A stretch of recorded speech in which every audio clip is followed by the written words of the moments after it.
तो आइए इस लेक्चर को शुरू करेंगे हम। इससे पहले जो नॉलेज एंड करिकुलम जो हम पढ़ रहे हैं उसमें आपको पहला और दूसरा इन 2 यूनिट के सवाल दे चुका हूं और मुझे उम्मीद है कि आपने उसे पढ़ भी लिया होगा और समझ भी लिया होगा। आज हम यूनिट थर्ड और फोर्थ, जो तीसरी यूनिट और चौथी यूनिट है ना, दोनों को साथ में करेंगे। क्यों?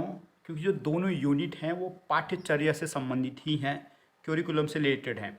तो दोनों को साथ में करना है और इसके बाद फिर एक मतलब जो चौथी और तीसरी और चौथी यूनिट है इसके 2 लेक्चर आएंगे और फिर एक और आएगा, वो है फर्स्ट जो सवाल होते हैं उसका, जिसमें 4 ऑप्शन होते हैं, मतलब 4 छोटे छोटे सवाल होते हैं, उसके लिए आएंगे। ठीक है, तो तीसरी और चौथी यूनिट के सवाल हम करेंगे। जो भी सवाल इससे संबंधित होंगे मैं आपको उसको सेंड कर चुका हूँ, आप उसको कॉपी कर लेना और फिर इसको समझ लेना। तो यहाँ पर अभी मैंने सवाल नहीं लिखे हैं, इनको एक एक करके पढ़ लेना और जो मैं आपको सेंड करूँगा उसमें सारे सवाल होंगे, तो आप वहाँ से देख लेना कि कौन से सवाल हैं। सारे इंपॉर्टेंट हैं, तीसरी और चौथी यूनिट में पूछे जाएंगे। मतलब 4 सवाल वहाँ होंगे तो उनमें से 2 आपको करने हैं। तो करीब हम 7-8 सवालों को डिस्कस करेंगे, उसमें से 2 आपको लिखने होंगे एग्जाम में। तो देखते हैं पहला सवाल किस प्रकार का हो सकता है। ये जो तीसरी यूनिट का सवाल होगा, यानी जो 6वां और 7वां सवाल, उनमें से कोई एक करना होगा, तो उसके सवालों की बात कर रहा हूँ। और फिर जो चौथी यूनिट होगी यानी 8वां 9वां सवाल, उसके भी सवाल होंगे, मिश्रित हैं दोनों के दोनों। तो देखते पहला सवाल, पाठ्यचर्या से आप क्या समझते हैं? कभी पाठ्यचर्या हो, पाठ्यक्रम हो, अंग्रेजी का शब्द क्यूरिकुलम ही होगा। ठीक है, मैं पाठ्यचर्या और पाठ्यक्रम अंतर भी आपको बता चुका हूँ कि पाठ्यक्रम छोटा शब्द है, मतलब पाठ्यक्रम को सिलेबस है जो हम पढ़ते हैं, और पाठ्यक्रम छोटा और पाठ्यचर्या बड़ा शब्द है, सब कुछ शामिल हो जाता है पाठ्यचर्या में, क्यूरिकुलम वर्ड में। तो कभी कभार यहाँ पर पाठ्यचर्या होता है लिखा, कभी कभार पाठ्यक्रम लिखा होता है, लेकिन जो कुछ भी लिखा हो ना, सबका मतलब क्यूरिकुलम ही आपको समझना है। हिंदी में कुछ उटपटांग लिख देगा, लेकिन जो हमारे जो बीएड सेकंड ईयर का है इसमें क्यूरिकुलम है, हम पाठ्यचर्या पढ़ रहे हैं, पाठ्यक्रम नहीं। जहाँ भी पाठ्यक्रम आएगा आपको उसको पाठ्यचर्या ही लिखना है, वही समझना है। हाँ, एग्जाम अगर पाठ्यक्रम लिखा है ना तो आप ये पाठ्यक्रम पाठ्यक्रम लिखना, और पाठ्यचर्या लिखा है जो पेपर का जो सवाल है तो उसमें भी आप वही लिख देना, एग्जामिनर को लगे ना, लेकिन उसका मतलब क्यूरिकुलम समझना। ठीक है, तो क्या है पाठ्यचर्या से आप क्या समझते हैं? पाठ्यचर्या निर्माण के सिद्धांतों का आपको सविस्तार वर्णन करना है। तो 2 चीज़ें पूछ रहा है। सबसे पहले तो आप भाई पाठ्यचर्या होती क्या इसको बता दो, और पाठ्यचर्या के जो निर्माण के सिद्धांत हैं वो समझाना आपको। तो 2 चीज़ें हैं, तो एक परिभाषा देखेंगे और फिर पाठ्यचर्या निर्माण के हम सिद्धांतों को भी देखना है। ये इंपॉर्टेंट सवाल है, आपको करना है। ठीक है, समझना है, बिल्कुल दिमाग को खोल के पढ़ना है ध्यान से। सबसे पहले हम देखते हैं पाठ्यचर्या का अर्थ क्या होता है, डेफिनेशन क्या है।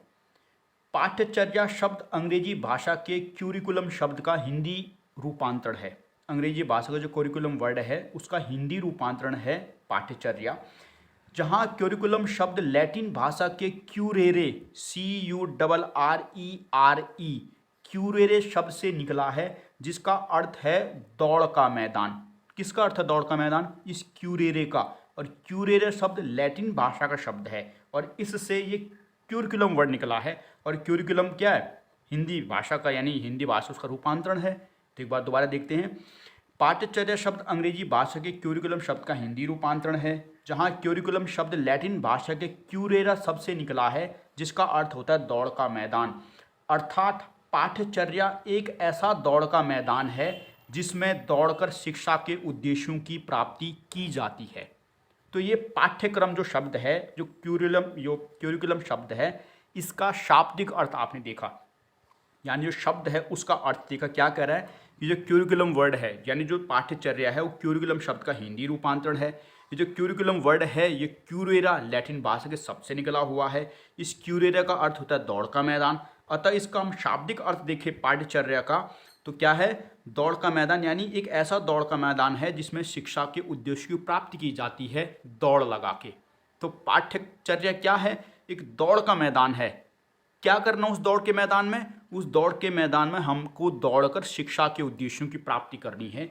ये इसका शाब्दिक अर्थ है। तो आपको शाब्दिक अर्थ समझा, और आगे देखते हैं अन्य शब्दों में।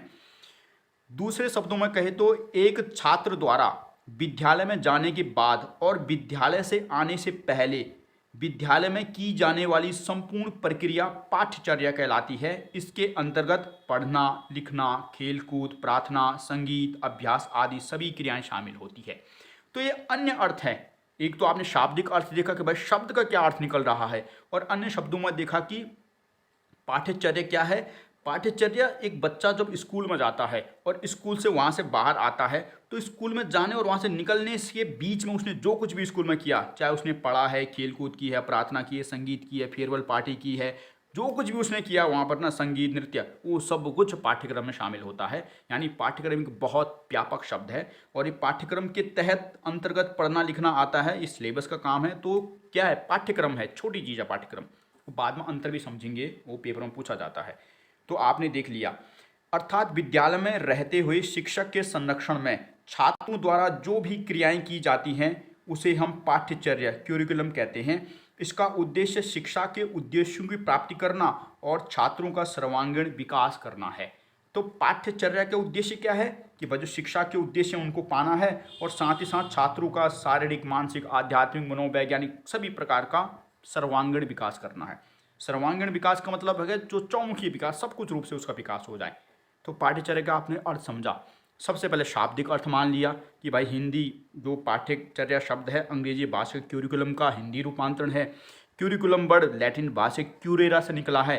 क्यूरेरा का अर्थ होता है दौड़ का मैदान। तो उसका आपने शाब्दिक अर्थ बता दें कि पाठ्यक्रम क्या है, एक ऐसा दौड़ का मैदान है जिसमें दौड़कर शिक्षा के उद्देश्य की हम प्राप्ति करते हैं।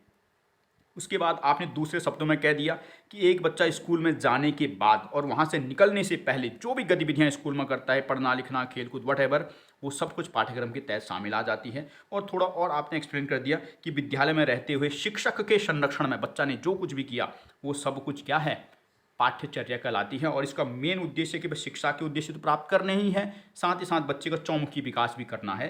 तो ये आपने समझा। तो जब भी आए पाठ्यचर्या या पाठ्यक्रम लिखा हो, अंग्रेजी का वर्ड क्यूरिकुलम ही होगा, तो आपको ये लिख देना है। और साथ साथ एक दो इन विद्वानों महोदय की आपको डेफिनेशन बता देनी कि उन्होंने क्या परिभाषा बताई है। तो एक महोदय है मुनरो, एक और आएंगे इसके बाद, लेकिन इन दोनों में से एक, दोनों याद हो तो अच्छी बात, नहीं तो एक को लिख ही लेना कि मुनरो के अनुसार, कि मुनरो पाठ्यचर्या किसे कहता है। मुनरो के अनुसार पाठ्यक्रम यानी पाठ्यक्रम पाठ्यचर्या दोनों का मतलब एक ही समझना है। हिंदी में कुछ भी हो सकता है, अंग्रेजी के साथ क्यूरिकुलम वर्ड होता है। तो पाठ्यक्रम में वे सभी क्रियाएं शामिल होती हैं जो शिक्षा के उद्देश्यों के लिए विद्यालय में की जाती हैं। तो मुनरो कहते हुए पाठ्यचर्या या पाठ्यक्रम के तहत तो सारी गतिविधियां शामिल है जो विद्यालय में शिक्षा के उद्देश्यों के लिए प्राप्त की जाती है। तो ये उसका कथन है। एक और महोदय आएंगे यहाँ पर, इन महोदय का नाम है हेनरी महोदय। ठीक है, तो हेनरी महोदय के शब्दों में पाठ्यक्रम में वे सभी क्रियाएं शामिल हैं जो विद्यालय में छात्रों को दी जाती हैं। तो पाठ्यक्रम में सभी क्रियाएं शामिल हैं जो विद्यालय में छात्रों को दी जाती हैं, यानी छात्र जो भी क्रियाएं विद्यालय में कर रहा है वो सब के सब पाठ्यक्रम में शामिल होती हैं। तो हेनरी महोदय का कथन भी याद रख सकते हैं। और इधर ही दूसरे महोदय थे, इनका नाम था मुनरो। तो इन महोदय का कथन भी आपको याद रखना है। जब भी ये आए तो लिख देना है शाब्दिक अर्थ क्या है, थोड़ा उसको एक्सप्लेन कर दो और किसी एक महोदय की परिभाषा दे दो कि ये पाठ्यक्रम है। तो आपने समझा पाठ्यक्रम। मैंने ज़्यादा फोकस इसलिए किया क्योंकि हमारा पूरा का पूरा ये जो 3rd और 4th यूनिट है ये पाठ्यक्रम पर ही आधारित है, तो उसकी आपने पूरी डेफिनेशन समझी। अब देखेंगे हम पाठ्य जो चर्या है हमारे, उसके निर्माण के सिद्धांत। निर्माण के सिद्धांत, जो सिद्धांत का मतलब होता है कि किसी चीज़ को आप कैसे बनाते हैं। जो हमारा पाठ्यचर्या है वो कैसी होनी चाहिए, क्या होना चाहिए उसमें, कैसा कैसा होना चाहिए, उसको एक प्रकार से सिद्धांत कहते हैं। और जो सिद्धांत है ना वो प्रकृति से मिलता जुलता होता है। जैसे मैं कहूँ कि मेरी प्रकृति कैसी है, तो उसी प्रकार मेरे सिद्धांत भी हैं, वो आपस में मेल करेंगे। तो यहाँ पर सिद्धांतों को ध्यान से पढ़ना है। इसके बाद मैं प्रकृति समझाऊंगा पाठ्यचर्या की, तो प्रकृति में भी यही पॉइंट आ जाएंगे। बस यहाँ सिद्धांत सिद्धांत सिद्धांत लिखना होगा और प्रकृति में प्रकृति लिखनी होगी, यही चेपने का प्रयास करना है, क्योंकि दोनों का मतलब एक जैसा ही होता है। पाठ्यचर्या निर्माण के सिद्धांत यानी पाठ्यचर्या कैसी होनी चाहिए, और पाठ्यचर्या की प्रकृति यानी पाठ्यचर्या कैसी होनी चाहिए, दोनों का मतलब एक जैसा ही है। ठीक है, तो ध्यान से समझते हैं पाठ्यचर्या निर्माण के सिद्धांत क्या कह रहा है। पाठ्यचर्या निर्माण के समय यह ध्यान देना आवश्यक है कि पाठ्यक्रम में उन्हीं विषयों, क्रियाकलापों, विषय वस्तुओं को शामिल किया जाए जो बच्चे के वर्तमान एवं भावी जीवन के लिए उपयोगी हो, जिससे बच्चे का शारीरिक, मानसिक, चारित्रिक, सांस्कृतिक, व्यवहारिक विकास हो सके। इस प्रकार पाठ्यक्रम निर्माण के समय निम्नलिखित सिद्धांतों को ध्यान में रखना आवश्यक होता है। तो कह रहे कि जो पाठ्यक्रम का आप निर्माण कर रहे हैं ना, तो भाई आप उन क्रियाओं को, विषयों को, उप विषयों को शामिल करो जो बच्चे के आज के समय और भविष्य में काम आ सके। क्यों? क्योंकि भाई आपको बच्चे का विकास करना है ना, तो आप उनको शामिल करो, यानी मनगढ़ंत बातें शामिल मत करो, उसको रटवाओ मत, ऐसी चीज़ें शामिल करो जो उसके काम आ सके। और साथ ही साथ लिखते हैं कि इस प्रकार पाठ्यक्रम निर्माण के समय निम्नलिखित सिद्धांतों को ध्यान रखना आवश्यक है। तो ये सिद्धांत कौन कौन से हैं? तो 10-12 सिद्धांत है, कम से कम 8-9 तो आपको याद रखने हैं। और इन्हीं पॉइंटों को जब आप कैरेक्टरिस्टिक पढ़ोगे, जो पाठ्यचर्या की विशेषता या प्रकृति, तो वहाँ पर भी इनको लागू करना है। अभी आगे आएगा वो, लेकिन ध्यान से समझो। पहला सिद्धांत है लचीलेपन का सिद्धांत, फ्लेक्सिबिलिटी का सिद्धांत। दूसरा है क्रिया केंद्रिता का सिद्धांत। तीसरा बाल केंद्रिता का सिद्धांत। चौथा मनोवैज्ञानिकता का सिद्धांत। पांचवा सामाजिक एवं सांस्कृतिक मूल्यों के विकास का सिद्धांत। छठवां उच्च कक्षाओं की आवश्यकता पूर्ति का सिद्धांत। सातवां है व्यक्तिगत विभिन्नताओं को ध्यान में रखने का सिद्धांत। आठवां रचनात्मक और सृजनात्मकता का सिद्धांत। नौवां अवकाश के सदुपयोग का सिद्धांत। 10वां अतीत के संरक्षण का सिद्धांत। 11वां लोकतांत्रिक मूल्यों का सिद्धांत। और 12वां है रुचि का सिद्धांत। तो जब हम पाठ्यक्रम का निर्माण करते हैं तो किन किन बातों को ध्यान में रखते हैं कि भाई लचीला बनाओ, क्रिया केंद्रित बनाओ, बाल केंद्रित बनाओ, मनोवैज्ञानिक होना चाहिए, समाज के संरक्षण करो, व्यक्ति उच्च कक्षाओं में उसका वो होना, तो इनको ध्यान में रखना है, मतलब पाठ्यक्रम निर्माण के समय। तो ये उसके सिद्धांत है, पीछे सिद्धांत सिद्धांत सिद्धांत लिख देना है ताकि एग्जामिनर को लगे कि हाँ सिद्धांत ही बता रहा है। तो अब देखते हैं, इनको एक्सप्लेन करता हूं मैं यहाँ पे।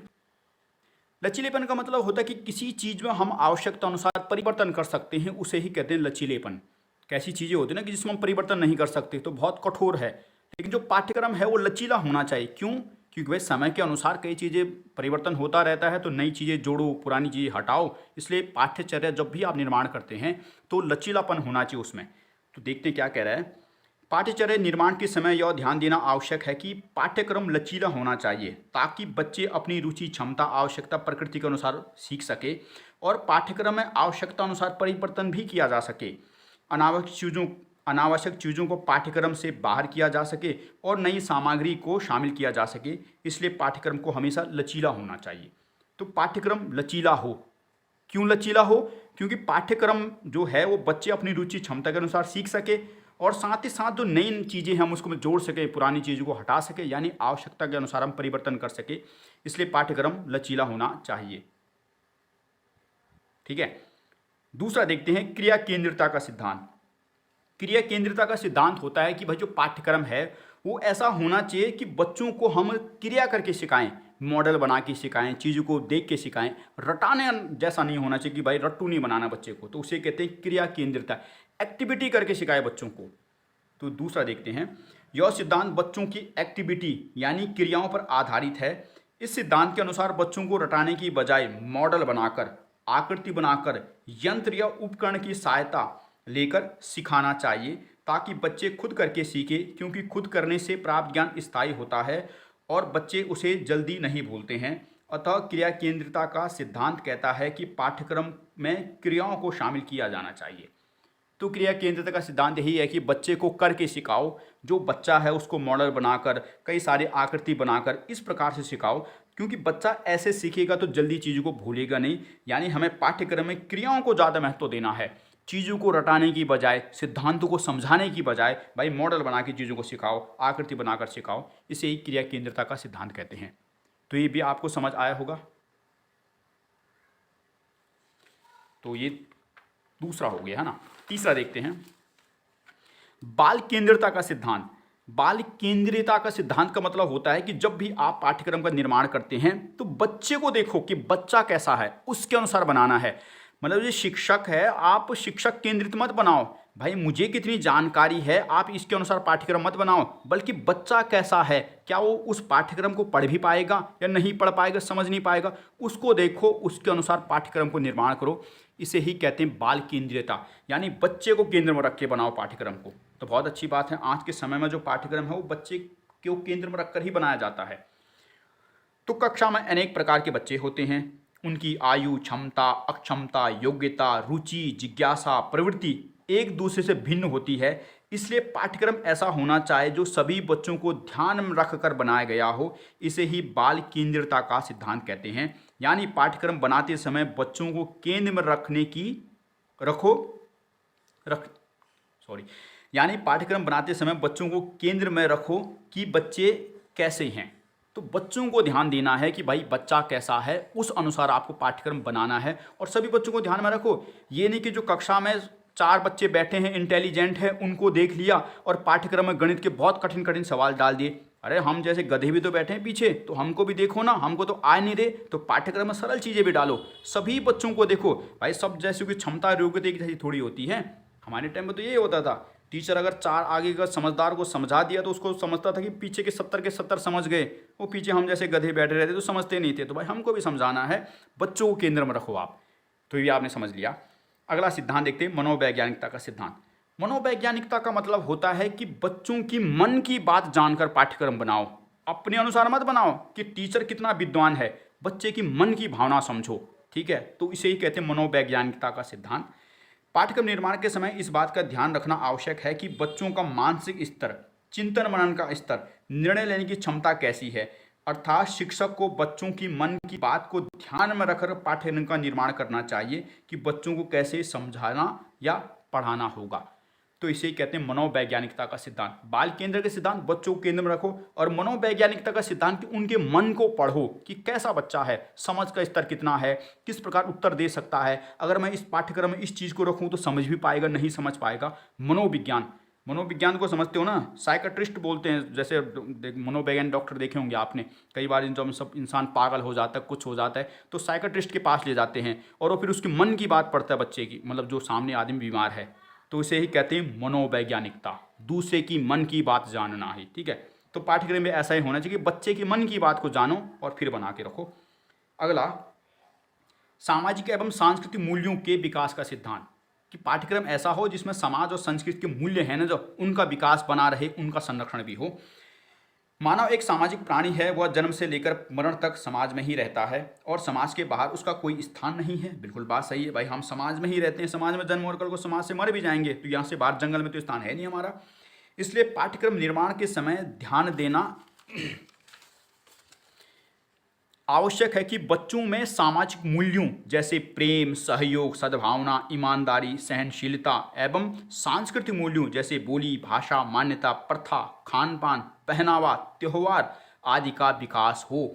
इसलिए पाठ्यक्रम निर्माण के समय सामाजिक एवं सांस्कृतिक मूल्यों को शामिल करना बिल्कुल आवश्यक होता है कि जब हम पाठ्यक्रम बना रहे हैं तो इन चीज़ों को भी ध्यान में रखें कि पाठ्यक्रम ऐसा हो कि बच्चे के भीतर सामाजिक मूल्य भी पैदा हो, कि प्रेम, सहयोग, सद्भावना, ईमानदारी और साथ ही साथ बोली, भाषा, पहनावा, मान्यता, प्रथा से भी परिचित हो। ये ना हो कि पाठ्यक्रम ऐसा बना रहे हो कि समाज तो बिल्कुल हमारा इस प्रकार का है और आप पाठ्यक्रम पाश्चात्य देशों की तरफ बना रहे हो कि बिल्कुल बच्चा कुछ किसी को मतलब सहयोग ही नहीं कर रहा है, ईमानदारी नहीं है उसके भीतर और प्रथा मान्यता जानता नहीं है, बोली भाषा को जान नहीं रहा, बिल्कुल बिलैती भाषा बोल रहा है। तो भाई पाठ्यक्रम में इन चीज़ों का भी मूल्य है, इनको भी रखो।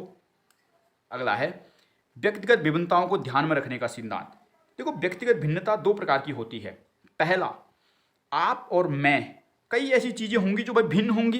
भाई आप में भिन्नता है, मेरे में, 2 व्यक्ति इस संसार में एक जैसे नहीं हो सकते, चाहे शकल हो, रूप रंग हो, किसी भी आधार पर हर व्यक्ति अलग अलग होता है, तो भी व्यक्तिगत भिन्नता है। और दूसरा, उस व्यक्ति में जो एक व्यक्ति, उसमें भी कई सारी भिन्नता हो सकती है। जो मैं ही हूं तो मेरे भीतर भी कई सारी भिन्नता हो सकती है। भाई हो सकता है खान पान में अलग चीज़ हो सकता है मुझे गणित समझना आते हो सकता है विज्ञान समझ आता हो सकता है खाने में मुझे रोटी अच्छी नहीं लगती हो, चावल अच्छे लगते हो, तो मेरे भीतर भी तो भिन्नता है, सब कुछ एक जैसा थोड़ी है। तो यही है व्यक्तिगत भिन्नता को भी ध्यान में रखना हमको। तो देखते हैं क्या है इसका। जिस प्रकार कोई बच्चा किसी अन्य बच्चे से भिन्न होता है, उसी प्रकार बालक स्वयं में भी अनेक भिन्नताएं होती हैं, भिन्नताएं होती हो सकता है, होता है। ठीक है, हो सकता है एक बच्चा अंग्रेजी में अच्छा हो लेकिन गणित नहीं जानता हो, खेल में अच्छा हो, संगीत नहीं जानता हो। तो इस प्रकार की भिन्नता को व्यक्तिगत भिन्नता कहते हैं। इसलिए पाठ्यक्रम निर्माण के समय इन भिन्नताओं को ध्यान में रखना भी आवश्यक होता है।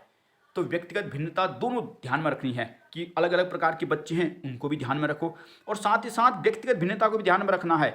जो उच्च लेवल की हमारी कक्षाएं होती हैं उनमें ज़्यादातर यही होता है कि जो जैसे हम पढ़ते हैं, जब कॉलेज आदि स्तर पर तुम भी पढ़ रहे हो, तो यहाँ पर क्या है, व्यक्तिगत भिन्नता का ध्यान है कि भाई किसी व्यक्ति को मैथ नहीं आती है तो मैथ नहीं लो, कुछ और ले लो, जैसे तुम ही हो। तो बीएड में भी तो है कि कुछ चॉइस के सब्जेक्ट होते हैं ना, तो ये व्यक्तिगत भिन्नता कि भाई व्यक्ति को देखकर अगर उसको ये पसंद नहीं तो दूसरा ले लेगा। तो ये व्यक्तिगत भिन्नता को इसी तरह ध्यान में रखना है, ये करे भी सिद्धांत है। अगला है उच्च कक्षाओं की आवश्यकता आपूर्ति का सिद्धांत। मतलब ये कि आपको इस प्रकार पाठ्यक्रम बनाना है कि जो अगली कक्षा में भी काम आ सके। ऐसा नहीं कि जो पहली क्लास में आपने पढ़ाया वो फिर भविष्य में कहीं काम ही नहीं आ रहा है, नहीं, ऐसा पाठ्यक्रम बनाओ जो आगे कक्षा में उसका उपयोग आ सके। इसे ही कहते हैं कि उच्च कक्षाओं की आवश्यकता पूर्ति का सिद्धांत है। तो क्या कह रहा है, पाठ्यक्रम में उन सभी नियमों, प्रक्रियाओं, सिद्धांतों को शामिल करना आवश्यक है जो बच्चों को उच्च कक्षाओं हेतु उपयोगी हो सके। यानी ऐसा पाठ्यक्रम बनाओ जो आगे कक्षा में काम आ सके। एक मैंने उदाहरण दिया यहाँ पर, पेपर में लिख सकते, लिख देना, नहीं भी लिखना कोई बात नहीं, आपके समझने के लिए। एक पहली कक्षा है, माना एक बच्चा पहली कक्षा में पढ़ रहा है, फिर दूसरी कक्षा में जाएगा और फिर तीसरी कक्षा में जाएगा। तो जब पहली कक्षा है ना, तो उस पहली कक्षा में उसको अक्षर का ज्ञान करवाया जा रहा है या करवाया जाता है कि भाई क है, एक का है, एक की है। इस प्रकार पहली कक्षा में उसको इस प्रकार ज्ञान दिया जा रहा है। फिर दूसरी कक्षा में वो इस कक्षा का ज्ञान लेकर आगे बढ़ रहा है। दूसरी कक्षा में उसको शब्द का निर्माण करवाया जा रहा है। यहाँ पर क का बताई, फिर यहाँ पर उसको बनाना सिखाया कि क का किस प्रकार कमल बनता है। तो यहाँ पर आपने जो वर्ण है उससे शब्द बनवाया। फिर अगली कक्षा में गया, फिर उस कमल से आपने वाक्य बनवाना सिखाया उसको कि कमल एक फूल है। यानी जो निम्न कक्षा थी, इस निम्न कक्षा का जो ज्ञान था, आपने उस कक्षा के ज्ञान को अगली कक्षा में उपयोग करवाया है। इसे ही कहते हैं उच्च कक्षाओं की आवश्यकता पूर्ति का सिद्धांत, कि जो आपका ज्ञान है उस ज्ञान से आप अगली कक्षा में उसका उपयोग कर सके, अगली कक्षा में काम आ सके। तो आपका पाठ्यक्रम भी ऐसा होना चाहिए जो अगली कक्षा में बच्चे का काम आए। ऐसा ना हो कि आपने यहाँ ऐसा पढ़ा है जो भविष्य में कहीं काम ही नहीं आया। तो यही सामान्यतः पाठ्यक्रम होता है। पहले वर्ण सिखाए जाते हैं, फिर शब्द निर्माण सिखाया जाता है और फिर उसको वाक्य निर्माण सिखाया जाता है और फिर बच्चा आगे जाके पूरा निबंध लिख लेता है। तो ये भी आपको समझ आया होगा, मुझे उम्मीद है। बड़ी आसान से शब्द मैंने समझाने का प्रयास किया। किताबों में इतनी आसानी से समझ नहीं पाओगे चीज़ों को, ये मैंने खुद से ही उदाहरण बनाए हैं ताकि आप समझो। बहरहाल 8वां पॉइंट देखते हैं, रचनात्मकता एवं सृजनात्मकता का सिद्धांत। रचनात्मकता और सृजनात्मकता का सामान्य मतलब होता है कि कोई व्यक्ति अपनी बुद्धि से कुछ उसने सीखा और फिर उससे कुछ नया कर देना, उसे ही कहते हैं रचनात्मकता सृजनात्मकता सिद्धांत। कि मतलब कुछ मैंने जो पढ़ा और अपना चिंतन मनन करके बुद्धि लगा के कुछ नया बना दिया मैंने, उसे ही कहते हैं। तो पाठ्यक्रम ऐसा होना चाहिए जिसका अध्ययन करने के बाद छात्र अपनी बुद्धि, विवेक, चिंतन मनन करके कुछ मौलिकता का निर्माण कर दे, यानी कुछ नया बना दे। तो यही है रचनात्मकता का सिद्धांत, कि पाठ्यक्रम ऐसा होना चाहिए कि उसको पढ़ने के बाद बच्चा खुद उस पर सोचे और कुछ नया करे। मतलब रटवाना नहीं है कि टीचर ने जितना पढ़ाए बच्चे ने उतना रटा, नहीं, ऐसा पाठ्यक्रम हो कि बच्चा खुद से फिर चिंतन मनन करके कुछ नया बना दे। उदाहरण दिया है, माने टीचर ने बच्चे को पंखा बनाना सिखाया कि भाई पंखा होता है, इसे हवा देता है। बच्चे ने उस पंखे पर चिंतन मनन किया कि यार इससे तो बहुत ठंडी हवा नहीं आ रही है, कुछ और भी बना सकता हूँ। तो उसने अपनी बुद्धि का प्रयोग करके कूलर बना दिया। फिर बाद में उसने और मतलब कूलर का ज्ञान हुआ, फिर उसने और चिंतन मनन किया कि और अच्छा कुछ हो सकता है, तो एसी बना दी। हो सकता है भविष्य में कुछ और बना दी चिंतन मनन करके।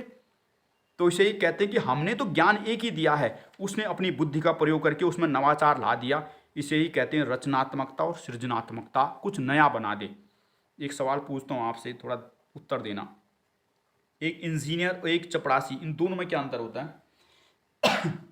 सैलरी का अंतर तो होता ही है। चपरासी 10-12 हज़ार में काम करता है और इंजीनियर के लाखों रुपए में होती है। लाखों तो वैसे पता नहीं कितने लाख रुपए मिलते हैं। अंतर क्या है दोनों में? दोनों में अंतर इतना ही है कि जो इंजीनियर है ना, इसमें रचनात्मकता और सृजनात्मकता गुण होता है। यानी इंजीनियर आगे जाकर जो जो इंजीनियरिंग की पढ़ाई करता है उसके बाद वो नई नई चीज़ें बनाता है। ये चपरासी पढ़ाई करके कुछ नहीं बना सकता। इसलिए जो चपरासी होता है इसकी तनख्वाह कुछ नहीं होती और इंजीनियर की बहुत होती है, क्योंकि ये नया बना सकता है। ये जो पंखा, कूलर, ये सब इंजीनियरों की देन ही है। उसने पढ़ा, दिमाग लड़ा के कुछ नया बना दिया, और ये चपरासी अपना दिमाग से कुछ नहीं कर सकता, इसलिए इसकी तनख्वाह बहुत कम होती है। तो समझ रहे हो, इंजीनियर में ये रचनात्मकता सृजनात्मकता का बहुत गुण होता है, इसलिए नया। हाँ, सब इंजीनियरिंग की देन है भाई। इतने सारे जो हाईवे हो गए, कूलर कालर, पंखा पुंखा, ये जो मोबाइल से रिकॉर्ड कर रहा हूँ, सब उनकी देन है। ये चपरासी ने थोड़ी बनाए होंगे ये। तो ये भी आपने समझ लिया है। अगला देखते हैं, अवकाश के सदुपयोग का सिद्धांत। मतलब जो हम छुट्टी आदि मिलती है तो उसका सदुपयोग करो। मतलब आपका पाठ्यक्रम ऐसा हो कि बच्चा घर पे जाके भी उसका उपयोग करे, ये नहीं कि घर पर जाके फंसार गया है। पाठ्यक्रम निर्माण के समय इस बात पर ध्यान देना आवश्यक है कि पाठ्यक्रम ऐसा हो जो अवकाश के समय भी बच्चे खुद से पढ़ पाएँ, समझ पाएँ, जिसका मुख्य उद्देश्य है कि अवकाश के समय भी बच्चों को अनुशासित रखा जा सके, ताकि वे गलत संगति में ना फंस पाएँ, बल्कि अवकाश के समय का वो सदुपयोग कर पाएँ। तो सिंपल सा ही पॉइंट है कि भाई पाठ्यक्रम ऐसा होना चाहिए कि जो अवकाश के समय बच्चे खुद पढ़ पाएँ, खुद समझ पाएँ, ताकि घर पे भी उस समय का सदुपयोग करें, ये ना हो कि इतना भयानक बना दिया कि केवल टीचर ही समझा पा रहा है उसको, तो फिर उसका सदुपयोग कैसे होगा? बच्चा तो फिर डिपेंड रहेगा टीचर पे कि स्कूल में जाऊंगा तो ही समझूंगा, खुद से भी पढ़ पाएँ, ऐसा बनाओ पाठ्यक्रम। तो ये 9वां पॉइंट था। 10वां, अतीत के संरक्षण का सिद्धांत। अतीत का मतलब जो हमारा अतीत काल है उसकी जो घटनाएं हैं उनको भी पाठ्यक्रम में डालो, ताकि बच्चे को पता तो हो कि अच्छा अतीत में ऐसा था, महाराणा प्रताप वो था, शिवाजी ऐसा था, मुगलों ने ऐसा आक्रमण किया था, इन चीज़ों को भी डालो। एक कहावत प्रचलित है कि बिना अतीत को जाने भविष्य की योजना नहीं बनाई जा सकती। बिल्कुल अच्छी बात है, जब तक तुम अतीत के बारे में नहीं जानोगे तो भविष्य के लिए कैसे कुछ प्लानिंग नहीं कर सकते, नहीं जा सकती। अर्थात हमारा पाठ्यक्रम ऐसा हो जिसमें अतीत की घटनाओं का भी उल्लेख हो, ताकि अतीत को देखकर भविष्य की योजना निर्मित की जा सके। इसलिए पाठ्यक्रम निर्माण के समय यह आवश्यक है कि अतीत का महत्व भी समझा जाए और बच्चों को उसे पढ़ाया जाए। तो पाठ्यक्रम ऐसा ही होना चाहिए कि हम अतीत की जानकारी भी रहो। आज के समय में कई सारे लोग कहते हैं कि अरे इतिहास बेकार चीज़ है, सब रटवाने की चीज़ है। भाई इतिहास एक ऐसा विषय है जो हमें अतीत की जानकारी दिलवाता है। यदि आप इतिहास नहीं पढ़ो तो हम कैसे पता लगा सकते हैं कि हमारे देश में क्या था, कैसा था, महिलाओं की दशा क्या थी, शिक्षा की स्थिति कैसी थी?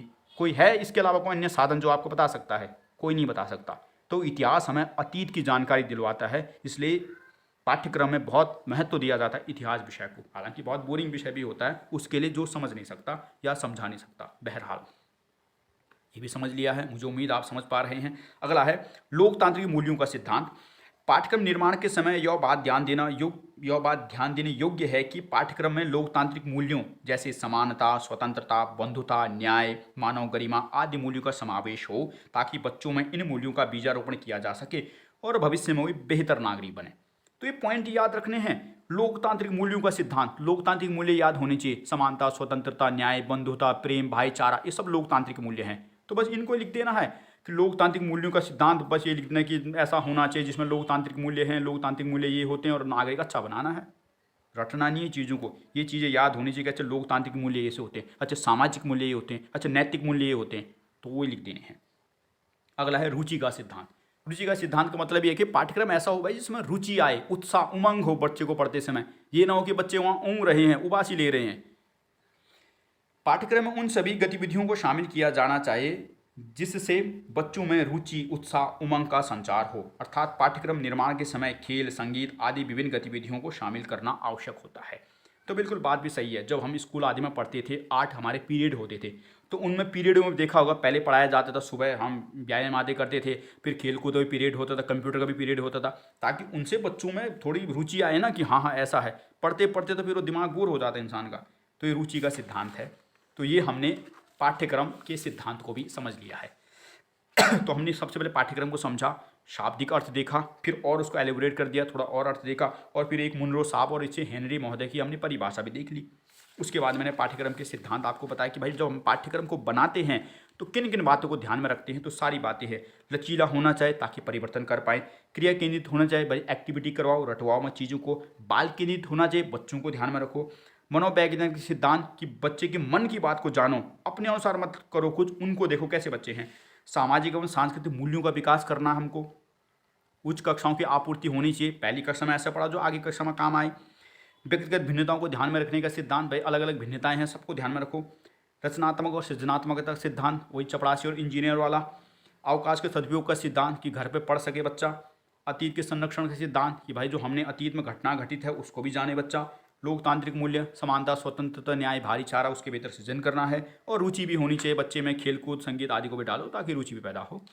तो ये हमने पाठ्यक्रम निर्माण के सिद्धांतों को पढ़ लिया है। मुझे उम्मीद है आपको समझ आया होगा और आना भी चाहिए। ये महत्वपूर्ण सवाल है, पूछा गया है कई बार और भी भविष्य में पूछा जाएगा। मान ले पाठ्यक्रम तो पूछेगा, मान ले सिद्धांत ना भी पूछे तो तो ये हमने पढ़ लिया है। अब देखते हैं दूसरा सवाल। दूसरा सवाल क्या है? पाठ्यचर्या के घटकों का सविस्तार वर्णन करें। या ऐसा भी हो सकता है सवाल, पाठ्यचर्या विकास के लिए आवश्यक विभिन्न घटकों का सविस्तार वर्णन करें। या फिर ऐसा भी हो सकता है, पाठ्यचर्या निर्माण विकास के विभिन्न घटकों का सविस्तार वर्णन करें। ध्यान से समझना सवाल, आंखें खोल के रखनी है। पाठ्यचर्या के घटक, पाठ्यचर्या विकास के घटक, पाठ्यचर्या निर्माण विकास के घटक, कुछ भी पूछे कि पाठ्यचर्या का घटक करना, जो पाठ्यचर्या घटक क्या है, उसके विकास के घटक क्या है, निर्माण विकास के घटक क्या हैं, उन सब का मतलब एक ही होता है। वैसे तो अलग अलग भी हो सकता है, लेकिन भाई कितना पढ़ोगे, यही चेपने वाली चीज़ आनी चाहिए कि अच्छा मैंने ये पढ़ लिया घटक तो लिख दूं। जब भी आएगा देखो दो चीज़ें अलग अलग होंगी। एक आगे आगे सवाल आएगा कि प्रभावित करने वाला, पाठ्यक्रम निर्माण को प्रभावित करने वाले घटक। तो जब आएगा प्रभाव करने वाले घटक तो प्रभावित करने वाला घटक अलग होंगे और ये निर्माण के घटक आ रहे हैं, समझ ले। कि यानी कि हम जो सबसे पहले तो इसको समझो घटक होता क्या है। देखो घटक का मतलब होता है कि जिससे किसी चीज़ का निर्माण हुआ हो। जैसे कंप्यूटर है तो कंप्यूटर किससे बना हुआ है, सीपीयू है, माउस है, उसका डेस्क बोर्ड है, उसका ये कीबोर्ड है, इन सबसे बना है ना। तो इसको ही कहते हैं घटक। मकान के घटक क्या हैं, तो मकान किससे बना है भाई, नीचे ज़मीन है, ऊपर ईंटें हैं, रोड़ी है, बजरी है, पानी का वो लगा है, प्लास्टिक लगा है, तो इन सबसे बना हुआ इसको घटक कहते हैं। तो यही है कि जो पाठ्यचर्या हम बना रहे हैं भाई वो किन किन से मिलकर बनता है। एक पाठ्यचर्या में आपको दूँ बनाने के लिए तो क्या क्या उसमें शामिल है, उसे एक घटक कहते हैं। तो जब घटक आए तो ये लिखने हैं जो मैं भी समझाऊंगा।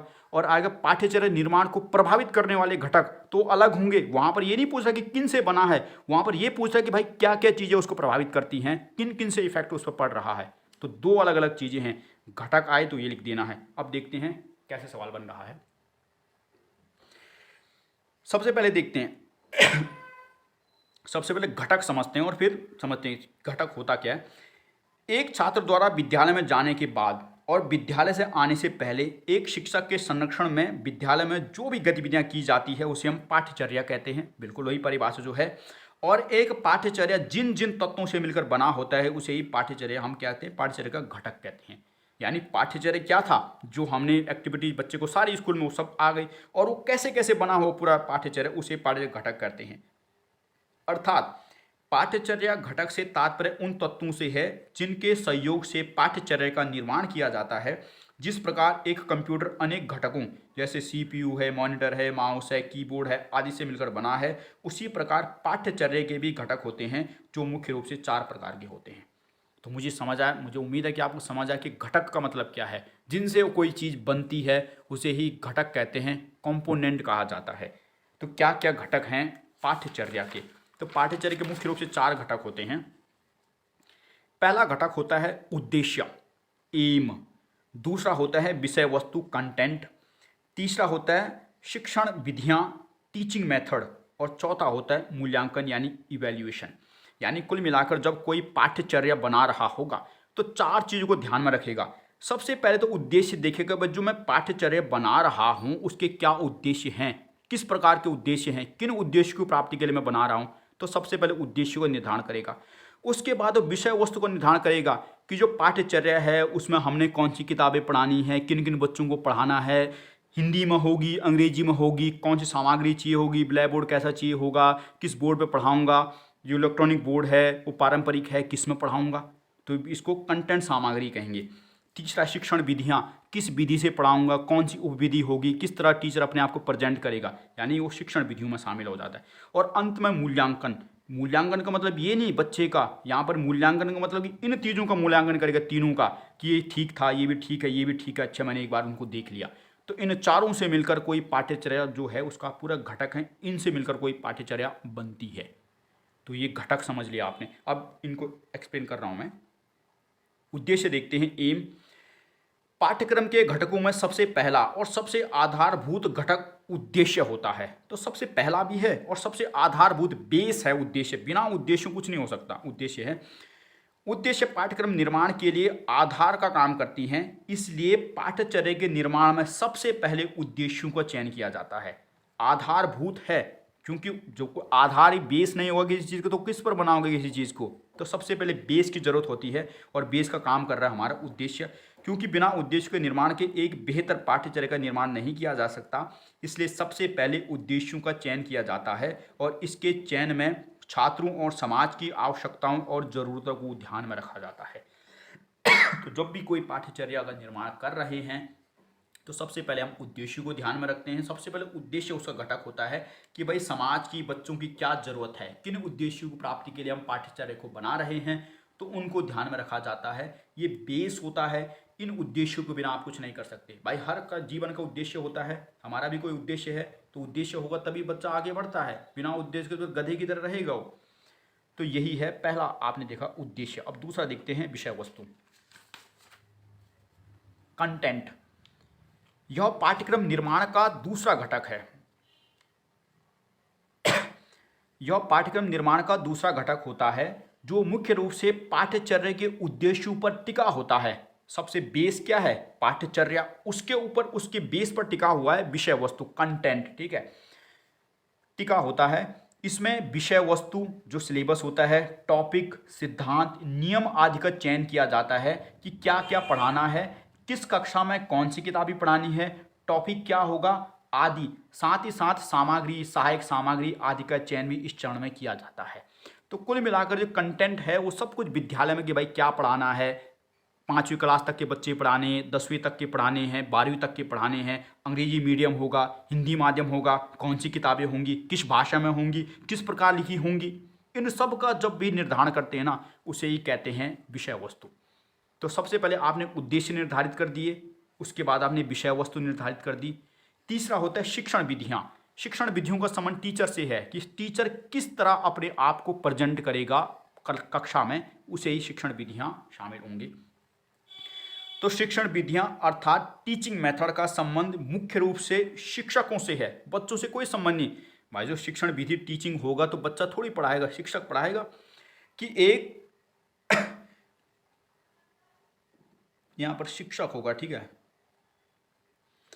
कि एक शिक्षक कक्षा में बच्चों को किन किन विधियों से पढ़ाएगा, कौन से क्रियाकलाप करवाएगा, कौन सी रणनीति होगी, छात्रों को किस प्रकार निर्देश, दिशा निर्देश और प्रतिपुष्टि यानी फीडबैक देगा। अर्थात कक्ष में एक शिक्षक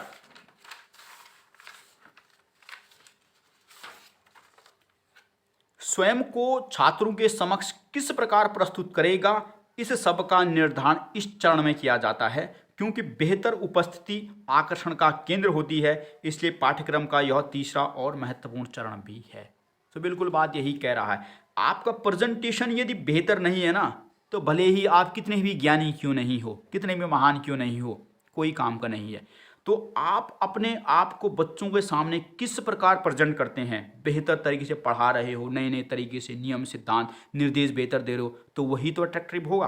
तो यही कह रहा है कि यहाँ पर जो टीचर का योगदान बहुत महत्वपूर्ण होता है कि वो कक्ष में अपने आप को किस तरह प्रेजेंट करेगा, कौन सी विधियाँ, कौन सी रणनीति अपनाएगा, बच्चों को इस तरह निर्देश देगा, फीडबैक कैसे देगा, इन सब का जो निर्धारण किया जाता है वो तीसरे चरण में किया जाता है। इसलिए तीसरा चरण भी एक महत्वपूर्ण चरण है। जब तक आप खुद को अच्छी तरह प्रेजेंट नहीं करोगे तब तक कुछ नहीं होने वाला है। और ये बात भी सही है। आज के दिन में आपने कई सारे लोग देखे होंगे, बहुत ज्ञानी हैं लेकिन वो ठीक से प्रेजेंट नहीं कर पाते खुद को, तो आज कोई महत्व नहीं है। और ऐसे भी देखे होंगे बिल्कुल खत्म टाइप के हैं, लेकिन बोलने का तरीका उनका बहुत खतरनाक है, तो दुनिया आज उनको सम्मान दे रही है।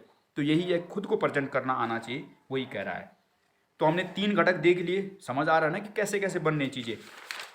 चौथा देखते हैं, मूल्यांकन। मूल्यांकन का मतलब यहाँ पर बच्चों का मूल्यांकन नहीं करना है। देखो मूल्यांकन 2 प्रकार का होता है। एक तो बच्चों का मूल्यांकन है, जैसे मैं आपको पढ़ा रहा हूँ और मैंने आपका मूल्यांकन किया, सवाल पूछा मैंने, भाई समझ आया नहीं आया, इसको मूल्यांकन कहते हैं, सामान्यतः पेपर जैसे कहते हैं। तो मूल्यांकन ये है। लेकिन ये एक मूल्यांकन का मतलब यहाँ पर वो वाला नहीं। मूल्यांकन का मतलब कि इन तीनों चीज़ों को हमको देखना है दोबारा, उसको मूल्यांकन कहते हैं इस कंटेक्स्ट में। वैसे मूल्यांकन का मतलब दूसरा कंटेक्स्ट भी होता है जो मैंने समझाया। पाठ्यक्रम निर्माण के घटकों में यह चौथा और अंतिम घटक है जिसे मूल्यांकन कहते हैं। यहाँ मूल्यांकन का संबंध छात्रों के मूल्यांकन से नहीं है, बल्कि पाठ्यक्रम के घटकों के मूल्यांकन से है।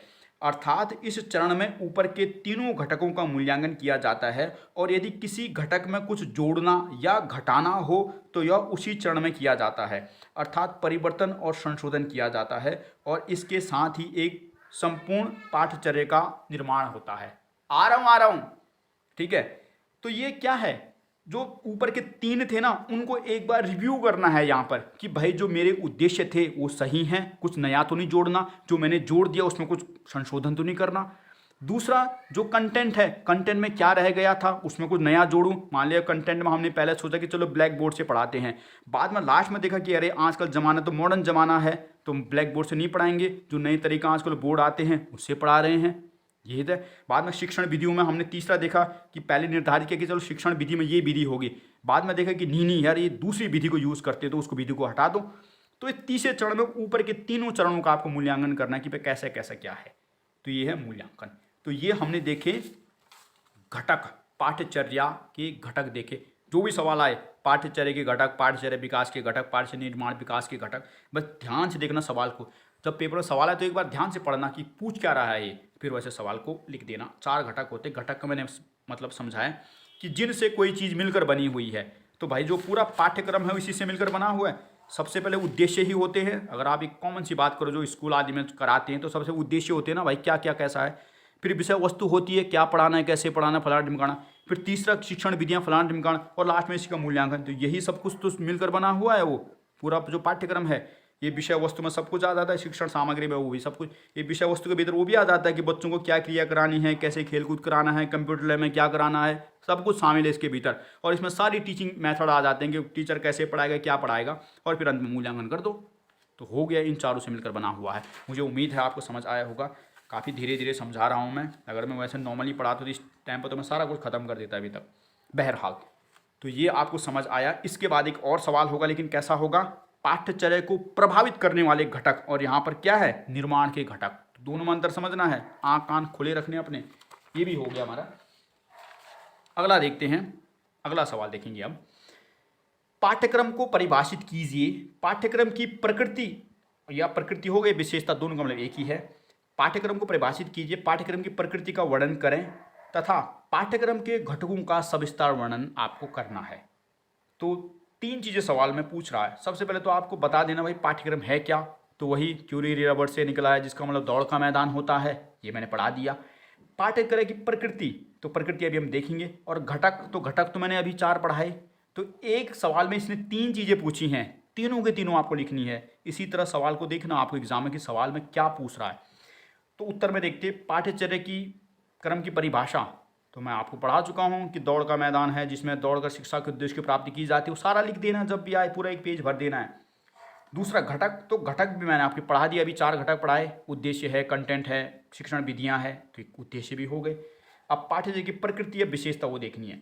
प्रकृति हो तो प्रकृति प्रकृति, विशेषता हो तो विशेषता विशेषता, जो भी आए वही लिख देना है, वही लिख देना। अब इससे पहले जो शुरुआत में मैंने आपको सिद्धांत पढ़ाए थे, याद आ रहा है? मैंने क्या कहा था कि जो सिद्धांत होते हैं ना, सिद्धांत की तरह ही उसकी प्रकृति भी होती है। सिद्धांत का मतलब भी वही कि कैसा है, और प्रकृति का मतलब भी कैसा है। तो सवाल जब सिद्धांत पर पूछेगा तो सवाल में प्रकृति नहीं पूछेगा, और जब सवाल में प्रकृति का सवाल होगा तो आपका सिद्धांत का सवाल नहीं होगा। तो दोनों जगह चेपने का प्रयास करना है। सिद्धांत तो सिद्धांत वाले याद कर लेने हैं, और उन्हीं पॉइंट को प्रकृति में लिख देना है। कैसे लिखना है वो मैं आपको बता रहा हूँ। पाठ्यक्रम की प्रकृति में ये सारे पॉइंट, वही 10-12 पॉइंट जो सिद्धांतों में थे। पहला, पाठ्यक्रम लचीला होना चाहिए।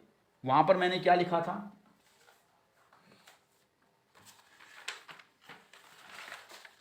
दोनों का तुलना देखो, आ रही है इस वीडियो में। हाँ, यहाँ पर पाठ्यक्रम लचीला होना चाहिए, और यहाँ पर क्या है, लचीलेपन का सिद्धांत।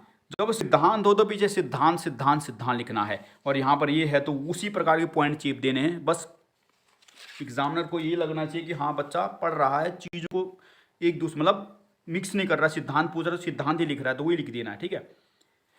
तो पाठ्य जो क्रम है वो लचीला होना चाहिए, तो बिल्कुल है, वहाँ लचीलेपन का सिद्धांत था, यहाँ खाली लचीला लिख दिया आपने। पाठ्यक्रम क्रिया केंद्रित होना चाहिए, वहाँ क्रिया केंद्रितता का सिद्धांत था, यहाँ आपने वो लिख दिया। इसलिए मैं आपको कहता हूँ कि पहले इन जो पेज है इनको आप प्रिंट करवा लो, और आपके सामने पेज होना चाहिए, ताकि आप चीज़ों को तुलना भी कर सको। तीसरा, पाठ्यक्रम बाल केंद्रित होना चाहिए, वहाँ बाल केंद्रितता का सिद्धांत था, यहाँ बाल केंद्रित लिख दिया। सामाजिक एवं सांस्कृतिक मूल्यों का समावेश होना चाहिए, वहाँ क्या था, सामाजिक सांस्कृतिक मूल्यों का विकास, इसका मतलब यही है। उच्च कक्षाओं की आपूर्ति करें, उच्च कक्षाओं की आपूर्ति का सिद्धांत था, यहाँ पर आपूर्ति लिखा है। पाठ्यक्रम रचनात्मक और सृजनात्मकता होनी चाहिए, वहाँ रचनात्मकता और सृजनात्मकता का सिद्धांत लिखा था, यहाँ नॉर्मल लिख दो कि रचनात्मकता और सृजनात्मकता होनी चाहिए पाठ्यक्रम में।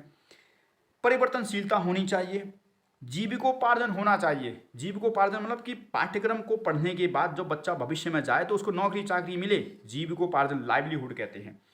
छात्रों के व्यक्तित्व निर्माण में सहायक होना चाहिए। थोड़े बहुत और भी पॉइंट जोड़ दिए मैंने इधर को कि छात्रों का पर्सनैलिटी डेवलपमेंट हो, अच्छा बच्चा बने। शैक्षिक उद्देश्य की पूर्ति होनी चाहिए कि पाठ्यक्रम, भाई शिक्षा के उद्देश्य पूरे तो होने चाहिए, ये नहीं कि बिना बात के पाठ्यक्रम बना दिया और कोई उद्देश्य नहीं पूरा हो रहा है तो किस लिए बनाया फिर। अगला, छात्रों के व्यवहार में वांछनीय परिवर्तन लाए, अच्छा परिवर्तन लाए, पॉजिटिव उसका दृष्टिकोण बने। ये नहीं कि पाठ्यक्रम पढ़ने के बाद नशेड़ी गंजेड़ी बन गया हो, अच्छा बनना उसको। अगला, छात्र में नैतिक मूल्यों का विकास हो, ईमानदार, सत्यनिष्ठा, प्रेम भावना, इस प्रकार का सृजन होना चाहिए। और पाठ्यक्रम रुचिकर होना चाहिए। वहाँ रुचिकर का सिद्धांत था, यहाँ रुचिकर लिख दिया। तो सिद्धांतों को ही आपने मॉडिफाई कर दिया उसकी प्रकृति में। प्रकृति बोलते प्रकृति लिख दो, विशेषता पूछे तो विशेषता, कैरेक्टरिस्टिक, और ये दोनों का मतलब एक जैसा ही है। तो मुझे उम्मीद है कि आपने, इसलिए मैंने यहाँ पीछे लिखा नहीं है, ठीक है, ये खाली मैंने आपको समझाया है चीज़ों को, इसलिए मैंने यहाँ पर कि आप समझो चीज़ों को, ठीक है। आना चाहिए एक दूसरे को रिलेट करके, सिद्धांत याद कर देने हैं, सिद्धांत आए तो सिद्धांत सिद्धांत सिद्धांत लिखने हैं, सिद्धांत ना आए प्रकृति पूछे तो उन्हीं पॉइंट को मॉडिफाई करके सिद्धांत नहीं लिखना है, ठीक है, उन्हीं को लिख देना। फिर भाई हर चीज़ याद थोड़ी करके, पाठ्यक्रम लचीला होना चाहिए तो यहाँ पर लिख देना। वहाँ सिद्धांत था तो सिद्धांत में कैसे लिख रहे थे, यहाँ पर लिखना चाहिए कि पाठ्यक्रम समय के अनुसार लचीलापन होना चाहिए, जब उसमें हम कोई नई चीज़ें जोड़ सके, पुरानी चीज़ें हटा सके, और इसलिए होना चाहिए। पाठ्यक्रम बाल केंद्रित होना चाहिए, बच्चे को केंद्र में रखो, रुचि क्षमता अलग अलग होती है उसको लगना चाहिए, पाठ्यक्रम बाल केंद्रित होना चाहिए, तो यही चीज़ें हैं, ठीक है। तो मुझे उम्मीद है कि ये भी आपको समझ आया होगा। इन चीज़ों पर मैं बहुत वो करता हूँ, विश्लेषण करता हूँ, रिसर्च करता हूँ, चीज़ों को पॉइंट वो देखता हूँ, तब जाके ऐसा बनाता हूँ। किताब में इतना समझ नहीं आएगा आपको, उसी में कन्फ्यूज़ रहोगे जीवन में कि सिद्धांतों को पढ़ूँ या उनको पढ़ूँ। बस चेपना आना चाहिए कि किस तरह से चीज़ें बनती हैं, ठीक है। तो मुझे उम्मीद है कि ये हमने तीसरा सवाल भी देख लिया। अभी तक 3 सवाल देखे।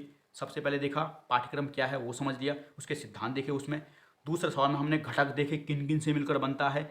तीसरा उसकी प्रकृति भी हमने देख ली, और इसमें तीनों सवाल उसने पूछ लिए, प्रकृति पूछी, परिभाषा पूछी और घटक भी पूछ लिए। भाई कैसा भी सवाल बन सकता है, एक ही सवाल में 4 चीज़ें भी पूछ सकता है वो, तो वो सब कुछ लिखनी होती है, तभी तो 16 नंबर देगा। तीसरा सवाल तो हमने देख लिया। अगला है चौथा सवाल, देखेंगे अब। आ रहा हूँ, ठीक है, आप खा लो, 10 मिनट में आ रहा हूँ मैं। चौथा सवाल मैंने लिखा है ज़्यादा महत्वपूर्ण नहीं है, ये 4 नंबर में सवाल पूछ सकता है, 1-2 बार इसने पूछा भी है, लेकिन मैं भी पूछ बैठे कभी कि जो पाठ्यचर्या है उसका क्या महत्व है। अभी तक हमने सिद्धांत देखे, प्रकृति देखी, घटक देखे, महत्व भी तो देखना है कि जो पाठ्यक्रम हम बना रहे हैं उसकी क्या उपयोगिता है भाई, ठीक है, इंपॉर्टेंस देख रहे हैं उनकी। मैं भी पूछ बैठे कभी, ना भी पूछे तो अच्छी बात। वैसे आज तक इसने सवाल ही पूछा नहीं, 4 नंबर में एक बार पूछा गया है, इसलिए मैं थोड़ा सा आपको बता रहा हूँ। मैंने लिखा ज़्यादा महत्वपूर्ण, लेकिन एक बार नज़र दौड़ा देनी है। सवाल क्या है, पाठ्यचर्या से आप क्या समझते हैं, इसके महत्व, उपयोग, उद्देश्यों का वर्णन करना। तो सबका मतलब यही है कि महत्व क्या है ये आएगा, या फिर उपयोग पूछेगा, ये उपयोग या उद्देश्य पूछेगा, सबका एक ही मतलब है। अब वही सवाल ये, तो पाठ्यचर्या पाठ्यक्रम का अर्थ वही मैं पढ़ा चुका हूँ, दौड़ का मैदान और लिख देना है। अब पाठ्य जो क्रम है उसका महत्व उपयोग क्या क्या है, तो देखते हैं। पाठ्यचर्या के अनेक उपयोग महत्व हैं जो निम्नलिखित है। तो क्या क्या उद्देश्य, क्या क्या महत्व है इसके। तो पहला महत्व है पाठ्यक्रम छात्रों में विभिन्न कौशलों का विकास करता है। तो पहला महत्व तो ये कि हम जो बच्चों को पढ़ा रहे हैं, क्यों पढ़ा रहे हैं, क्या महत्व है इसका पढ़ाने का। स्कूल में बच्चा भेज रहा हूँ, क्यों भेज रहा हूँ मैं, क्या महत्व उसका, क्या उपयोग है उसका। तो सबसे पहला उपयोग तो ये ना कि भाई बहुत कौशल का विकास करेंगे। बच्चा स्कूल में जाएगा तो पठन कौशल, मौखिक कौशल, बोलन कौशल, कई सारे कौशल का विकास करेगा, तो इसलिए पढ़ा रहे। पहला उपयोग तो यही है। शैक्षिक उद्देश्य की प्राप्ति में सहायक होगा। शिक्षा के कई सारे उद्देश्य हैं, उन उद्देश्य की प्राप्ति बच्चे को स्कूल में जाके करवा सकते हैं, इसलिए उपयोगी है।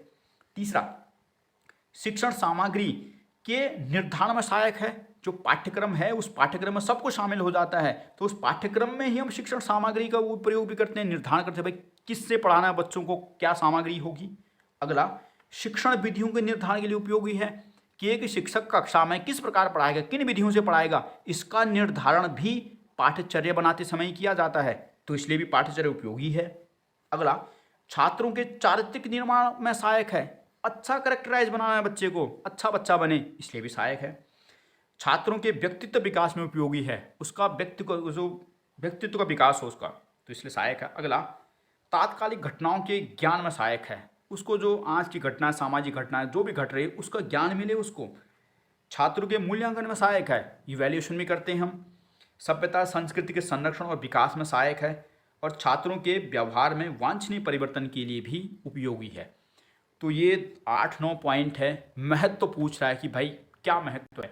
चलो मान लीजिए इस पॉइंट ना हो आपको याद, मतलब फॉर एग्जाम्पल मैंने नहीं पढ़ाया आपको और आ गया कि भाई हम बच्चों को स्कूल में क्यों भेज रहे हैं। फॉर एग्जाम्पल चलो आप एक टीचर हो, आप स्कूल में बच्चों को पढ़ाते हो, और किसी ने पेरेंट ने यही पूछ लिया कि मैम मैं नहीं भेजूंगी बच्चे को स्कूल में, क्यों भेजूँ आपके स्कूल में, तो आप क्या बोलोगे उसको, उपयोग बताओगे ना कि क्यों भेज रहे हैं। भाई आपके बच्चे का सर्वांगीण विकास होगा, ये होगा वो होगा, नैतिक इंसान बनेगा, भविष्य में जीविकोपार्जन करेगा, ये है वो है, तो क्या उपयोग है ये तुम दिमाग से भी सोच सकता है इंसान। समझ रहे हो ना चीज़ों को। भाई स्कूल में जा रहे हैं तो क्यों जा रहे हैं, हर चीज़ का अपना उद्देश्य होता है। तो वही यहाँ पर भी तो है, यही चेप देने हैं, चीज़ को समझना है। मैंने थोड़ा एक्सप्लेन भी किया है आपकी सुविधा के लिए। सबसे पहले देखते हैं, पाठ्यक्रम छात्रों में विभिन्न कौशलों का विकास करता है। जब एक बच्चा विद्यालय में जाता है तो शिक्षक उसे पढ़ना, लिखना, बोलना सिखाते हैं, अतः पाठ्यक्रम से छात्रों में मौखिक, श्रवण, वाचन, पठन आदि कौशलों का विकास होता है। तो ये कौशल क्या होते हैं आपने पढ़े होंगे, तो इनका विकास होता है। तो पहला पॉइंट। दूसरा, शैक्षिक उद्देश्य की प्राप्ति में सहायक है।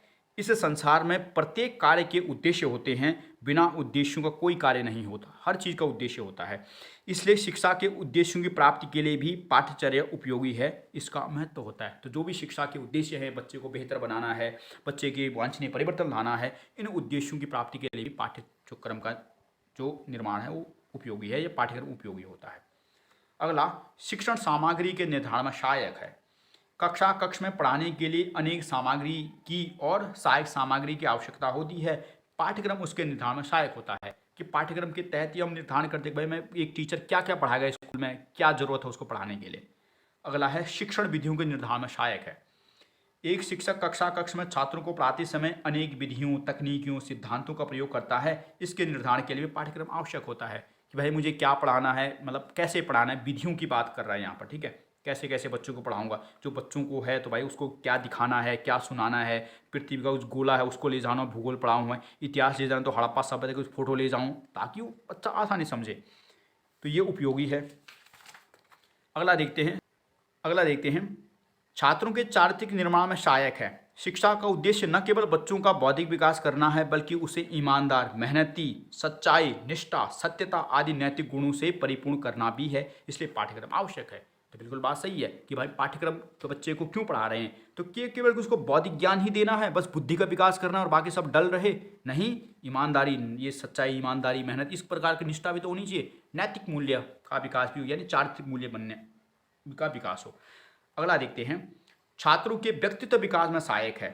पाठ्यक्रम के तहत स्कूल में अनेक गतिविधियां और क्रियाकलाप करवाए जाते हैं, जिससे छात्रों में हिचकिचाहट, शर्म आदि अवगुणों का उन्मूलन होता है और उसका आत्मविश्वास बढ़ता है, जिससे उसका व्यक्तित्व का विकास होता है, पर्सनैलिटी डेवलपमेंट होता है। जैसे ना कि उसकी बहुत अच्छी पर्सनैलिटी है, तो यहाँ पर्सनैलिटी का मतलब वो नहीं कि शरीर हष्ट पुष्ट है, बिल्कुल।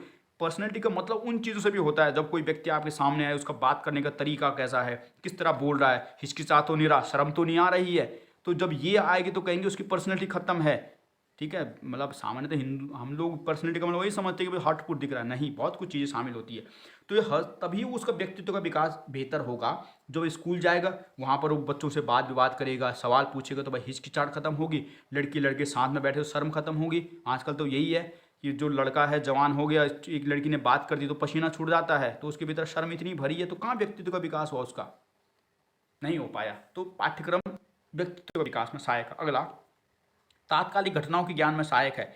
पाठ्यक्रम के तहत छात्रों से जीके प्रश्न, वाद विवाद, प्रतियोगिता आदि का आयोजन करवाया जाता है, जिससे बच्चों में तात्कालिक घटनाओं की जानकारी होती है। तो बिल्कुल, जब हम बच्चों को सुबह सुबह जीके के सवाल पूछते हैं, प्रश्न पूछते हैं, वाद विवाद करवाते हैं, कई सारी प्रतियोगिता करवाते हैं, तो इससे बच्चों में जो तात्कालिक समय की घटनाओं से अवगत होते हैं। सुबह सुबह जीके में सवाल, तो बताओ हमारे देश के प्रधानमंत्री कौन है, बताओ ये क्या है, सोने की चिड़िया कौन है, भारत के कौन से नाम है, भारत उत्तरी गोलार्ध में, दक्षिणी गोलार्ध में है। जब हम पढ़ते थे तो ऐसा सुबह सुबह बोलते थे, आगे से एक बच्चा आके, मतलब हर कक्षा के एक एक छात्र को आना था और जीके के 10-10 सवाल आगे को बोला करता था, तो उससे जानकारी बढ़ती थी हमारी। हम पता रहता था कि भाई अच्छा, देश की प्रधानमंत्री ये बन गई है, राष्ट्रपति ये बन गया है। तो इससे क्या होता है, बस तात्कालिक घटनाएं, उस समय की घटनाओं की जानकारी हमें होती है, नहीं तो कैसे पता होगा। तो ये भी आपने समझ लिया है। अगला देखते हैं, छात्रों के मूल्यांकन में सहायक होता है। कक्ष में विषयों को पढ़ाने के बाद अनेक बार छात्रों का आकलन किया जाता है। कक्षा के दौरान प्रश्न पूछे जाते हैं, टेस्ट लिए जाते हैं और वार्षिक, अर्धवार्षिक परीक्षाओं का भी आयोजन किया जाता है। इससे छात्रों का मूल्यांकन होता है, अतः पाठ्यक्रम छात्रों के मूल्यांकन में भी सहायक है। तो छात्रों का मूल्यांकन भी होता है, भाई क्या पढ़ा क्या ना पढ़ा। मूल्यांकन, वैसे तो सामान्यतः मूल्यांकन का मतलब होता है कि जो परीक्षा लेते हैं, लेकिन ये अन्य तरीके से तो बोलते हैं, टेस्ट भी तो लेते हैं। जब मैं पढ़ा रहा हूँ तो बच्चे सवाल भी तो पूछता हूँ, वो भी एक प्रकार का मूल्यांकन का ही रूप है। हालांकि उसको आकलन कहते हैं, लेकिन इतना अंतर नहीं समझना यहाँ पर। यहाँ पर ये समझ के मूल्यांकन कर रहे हैं बच्चे को। अगला, सभ्यता संस्कृति के संरक्षण और विकास में सहायक है। कक्षा में बच्चों को अपनी संस्कृति, सभ्यता, अतीत की उपलब्धियों की जानकारी दी जाती है। इससे संस्कृति और सभ्यता का संरक्षण होता है और विकास भी होता है। तो बिल्कुल है, बता, अगर मान ले कोई बच्चा है वो स्कूल नहीं गया तो उसको कैसे पता लगेगा अतीत काल में हमारा ऐसा था, आदि मानव ऐसा था, महिलाओं की दशा ऐसी थी, हड़प्पा सभ्यता ये था। नहीं लग सकता ना अतीत का, उसके पता नहीं लग सकता। और जब पता ही नहीं तो क्या संरक्षण क्या करेगा उसका, नहीं कर सकता। तो पाठ्यक्रम से ही ऐसा संभव है, हम अतीत का संरक्षण भी करवाते हैं बच्चों से। अगला, छात्रों के व्यवहार में वांछनीय परिवर्तन हेतु सहायक होता है। शिक्षा का सबसे प्रमुख उद्देश्य होता है कि छात्रों के व्यवहार में सकारात्मक परिवर्तन लाना, उन्हें गलत कामों, संगति आदि से बचाना। इसलिए पाठ्यक्रम आवश्यक होता है, क्योंकि इससे बच्चों में अनेक सामाजिक, नैतिक, सांस्कृतिक मूल्यों का विकास होता है। तो पाठ्यक्रम बच्चों के वांछनीय परिवर्तन ला दे। वांछनीय का मतलब कि जो हम चाहते हैं वो आ जाए। तो वही चाहते हैं कि बच्चे भाई अच्छा बने, नैतिक बने, सकारात्मक परिवर्तन हो, गलत संगति से दूर रहें। तो इन सब का हमको उसके भीतर सृजन करना है। तो ये पाठ्यक्रम जो है, पाठ्यक्रम का हमने महत्व पढ़ रहे हैं। मैंने कहा ना कि सवाल आता पूछा नहीं गया, 4 नंबर पूछा गया था। जब 4 नंबर सवाल पूछे ना तो खाली पॉइंट लिखने हैं, ठीक है, एक्सप्लेन नहीं करनी चीज़ें। ये 4 नंबर में कितना, एक ही पॉइंट भी पेज में लिखना है। पाठ्यक्रम का क्या उद्देश्य, मतलब महत्व क्या है, तो पाठ्यक्रम छात्रों में विभिन्न कौशलों का विकास करता है। ये पॉइंट ही लिखने होते 4 नंबर में। और 16 नंबर में आए तो सारा एक्सप्लेन करना है। तो मुझे उम्मीद है कि आपको ये भी समझ आया होगा। तो सिद्धांत सबसे पहले पढ़ाए, सिद्धांत और उसकी जो प्रकृति थी दोनों मैच कर रही है, इसलिए मैंने साथ में समझा दिए, घटक भी समझा दिए। अब तीसरा महत्व तो समझा दिया कि भाई क्यों उपयोगी है, दिमाग में सोचना है चीज़ों को, अच्छा इसलिए उपयोगी है, तो ये भी मैंने आपको समझा दिया है। अब एक और रह गया है, उसको थोड़ा बाद में करते हैं, खाना खाने जाता हूँ। ये अब इसके बाद पाठ्यक्रम के आधार पढ़ेंगे हम, ठीक है, बेस पढ़ेंगे। थोड़ा मैं खाना खा रहा हूँ, फिर पढ़ाता हूँ, इसको बताता हूँ मैं। तो देखते हैं, ये हम पाठ्यक्रम के तहत पढ़ रहे हैं। मैंने 3-4 सवाल आपको करा दिए। अगला सवाल देखते हैं, पाठ्यक्रम के आधार को देखते हैं। बेस ऑफ जो हमारा करिकुलम है उसके बेस को हम देख रहे हैं, पाठ्यक्रम के आधार। सवाल कैसा हो सकता है, पाठ्यक्रम के आधार बताइए, पाठ्यक्रम निर्माण के आधार बताइए, या पाठ्यक्रम निर्माण विकास के आधार बताइए। जो भी सवाल आए सब यही लिख देने हैं। तो आधार का मतलब होता है किन चीज़ों से बेस पर बना हुआ है, किन चीज़ों पर टिका हुआ है एक प्रकार से, ठीक है, उसे आधार कहते हैं। जैसे मकान का आधार होता है वैसे पाठ्यक्रम का आधार भी होता है। तो आधार की थोड़ी सी परिभाषा लिख दो पाठ्यक्रम की, और फिर आधार में ये तत्व लिख देने हैं। तो क्या लिखनी है परिभाषा, छात्र द्वारा विद्यालय में जाने के बाद और वहाँ से आने से पहले शिक्षक के संरक्षण में जो भी गतिविधियाँ, क्रियाकलाप किए जाते हैं सब पाठ्यक्रम कहलाता है। और पाठ्यक्रम निर्माण के अनेक आधार होते हैं। तो कौन कौन से आधार हैं, सबसे पहले है दार्शनिक आधार, दर्शन पर टिका होता है। दूसरा सामाजिक आधार, तीसरा सांस्कृतिक आधार, चौथा राजनैतिक आधार, पांचवा आर्थिक आधार, छठवां मनोवैज्ञानिक आधार, और सातवां होता है वैज्ञानिक आधार। ये 7 पॉइंट आपको ज्यों के त्यों याद रखने हैं। ये सवाल जो है कभी माना, फॉर एग्जाम्पल 4 नंबर के सवाल में पूछे तो ये सारे के सारे पॉइंट लिखने और एक एक लाइन एक्सप्लेन कर देना है। और इस 16 नंबर में पूछे तो फिर इसको पूरी तरह एक्सप्लेन करना है, जैसे मैंने यहाँ पर किया हुआ है। तो सबसे पहले हैं दार्शनिक आधार। दार्शनिक आधार का मतलब होता है दर्शन। दर्शन मैंने कल आपको समझाया था, प्रकृतिवाद है, यथार्थवाद है, आदर्शवाद है, प्रयोजनवाद है। तो ये सारे के सारे हमारे दर्शन होते हैं। यानी समाज में जो लोग हैं वो किस विचारधारा को, किस दर्शन से अधिक प्रभावित हैं, जिस दर्शन से प्रभावित होंगे उसी प्रकार का दर्शन का प्रभाव आपको पाठ्यक्रम पर भी दिखेगा। यदि समाज में लोग ज़्यादा प्रकृतिवाद को मानते हैं तो पाठ्यक्रम पर भी प्राकृतिक चीज़ों को महत्व दिया जाएगा। यदि आदर्शवाद को मानते हैं तो भगवान आदि को ज़्यादा महत्व दिया जाएगा। यदि प्रयोजनवाद को मानते हैं तो प्रयोग विज्ञान आदि को महत्व दिया जाएगा। तो इसी तरह जो पाठ्यक्रम है उस पर किस चीज़ का प्रभाव पड़ रहा है, तो सबसे पहले देखते हैं दार्शनिक आधार होता है, यानी दर्शन का बेस है। देखते क्या है, जब पाठ्यक्रम का निर्माण किया जाता है तो पाठ्यक्रम पर दर्शन का बहुत अधिक प्रभाव पड़ता है। हमारा समाज मुख्यतः जिस दर्शन से प्रभावित होता है पाठ्यक्रम पर भी उस दर्शन का प्रभाव हमें देखने को मिलता है। तो जब भी हम पाठ्यक्रम का निर्माण करते हैं तो दर्शन को भी देखते हैं कि भाई समाज किस दर्शन को मान रहा है, क्योंकि आपको पाठ्यक्रम समाज के लिए ही बनाना है ना भाई, बच्चे के लिए बनाना है, बच्चा समाज का अंग तो है। तो उसको देखना होता है कि भाई किस दर्शन से अधिक समाज प्रभावित है। मुख्यतः 4 प्रकार के दर्शनों या उनमें से किसी एक का प्रभाव हमारे पाठ्यक्रम पर देखने को मिलता है। तो जो हमारे पाठ्यक्रम होते हैं वैसे मुख्यतः सभी दर्शनों का प्रभाव देखने को मिलता है। भाई पाठ्यक्रम में भगवान आदि परलोक की बातें भी होती हैं, प्रकृति की बातें भी होती हैं, विज्ञान की बातें भी होती हैं। तो सभी दर्शनों का थोड़ा थोड़ा प्रभाव हमें देखने को मिलता है। तो उन दर्शनों में 4 दर्शनों को हमको लिख देना है। क्योंकि भाई दर्शन को ही देख रहे हैं तो उन चार को थोड़ा थोड़ा लिख देना है जब 16 नंबर में आए। और यदि 4 नंबर में सवाल ही कभी आएगा ना, फॉर एग्जाम्पल कि जब 4 नंबर में आएगा तो इनको लिखकर थोड़ा एक एक लाइन में एक्सप्लेन करना है, और जब 16 नंबर में आए तो पूरा लिखना है। तो जब 4 नंबर में आएगा तो खाली दर्शन का ये लिख देना है, और जब 16 नंबर में आए तो बताना भी है, दर्शन के 4 पॉइंट भी बता देने हैं। तो पहला क्या है? आदर्शवाद। आदर्शवाद एक विचारधारा है जो मुख्यतः विचारों और आध्यात्म पर बल देती है और इस सांसारिक जीवन को महत्व नहीं देती।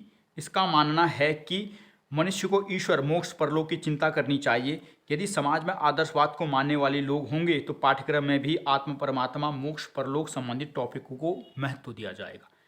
तो वही पढ़ने के बाद पाठ्यक्रम का आधार क्या है? सबसे पहले हमने देखा दार्शनिक आधार।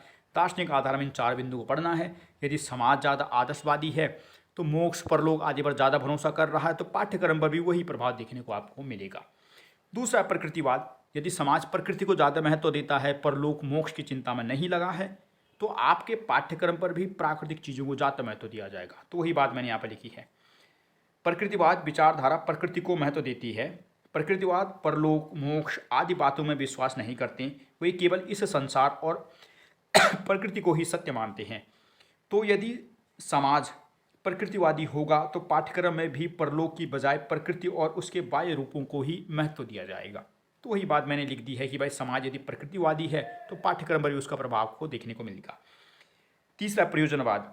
यह विचारधारा प्रयोगों पर बल देती है। इसका मानना है कि वह सत्य है जिसे प्रयोगों द्वारा सिद्ध किया जा सके, यानी वही सत्य है जो प्रयोग से सिद्ध हो सके। यह अंधविश्वास, मोक्ष, परलोक में विश्वास नहीं रखते हैं। यह विचारधारा तर्क और वैज्ञानिक दृष्टिकोण को मानती है। तो मैं पहले भी आपको समझा चुका हूँ कि प्रयोजनवाद जो है वो अंधविश्वास, रूढ़िवादिता नहीं, वो कहता है वही सच है जो उसको हम प्रयोग से सिद्ध कर सकते हैं। तो इसी की बात कर रहा है। तो यदि समाज में प्रयोजनवाद का महत्व होगा तो पाठ्यक्रम में भी विज्ञान और प्रयोग से संबंधित विषय होंगे और आध्यात्मिक, काल्पनिक और धार्मिक बातों को स्थान नहीं दिया जाएगा। तो यदि समाज पूरी तरह प्रयोजनवादी है तो फिर प्रयोग को महत्व दिया जाएगा। यदि समाज प्रकृतिवादी है तो प्रकृति को महत्व दिया जाएगा पाठ्यक्रम में, और यदि आदर्शवादी है तो आदर्शवाद को महत्व दिया जाएगा। और इन तीनों से हम लगभग प्रभावित होते हैं, इसलिए पाठ्यक्रम में भी लगभग इन तीनों चीज़ों को ही महत्व दिया जाता है। हम यही देखते हैं पाठ्यक्रम। इसके अलावा एक चौथा भी होता है दर्शन में, वो है यथार्थवाद। यथार्थवाद यानी रियलिज्म। रियलिज्म का मतलब होता है कि जो वास्तविक वस्तु है ना उसको ही महत्व देना है, जो रियल चीज़ें हैं उसी को महत्व देते हैं। ये भी परलोक, मोक्ष, भगवान को नहीं मानते हैं। तो यह एक ऐसी विचारधारा है जो वास्तविक वस्तुओं को ही सत्य मानती है, अर्थात जिन वस्तुओं को देख सकते हैं वही सत्य है, इसके अलावा जिन्हें देख नहीं सकते वे कल्पना मात्र हैं। तो यदि समाज में इन विचारधारा को मानने वाले लोग होंगे तो पाठ्यक्रम में भी वस्तु आदि का महत्व अधिक होगा, भगवान, मोक्ष, परलोक, आस्था, प्रथा आदि का स्थान नहीं होगा। तो यथार्थवाद क्या है? रियलिज्म है, जो कह रहे हैं कि जो रियल दिख रहा है ना हमको, जो सच में वस्तु है वही सत्य है, जो दिख नहीं सकता वो केवल कल्पना मात्र है और कल्पनाओं को ये महत्व नहीं देते हैं। तो समाज यदि रियलिज्म प्रकृति का होगा, वास्तविक चीज़ों को महत्व देगा, तो पाठ्यक्रम में वही दिखेगा। तो ये हमने देखा पाठ्यक्रम के आधार में। हमने पहला आधार देखा वो था दर्शन, और दर्शन में 4 बिंदु को हमने देखा।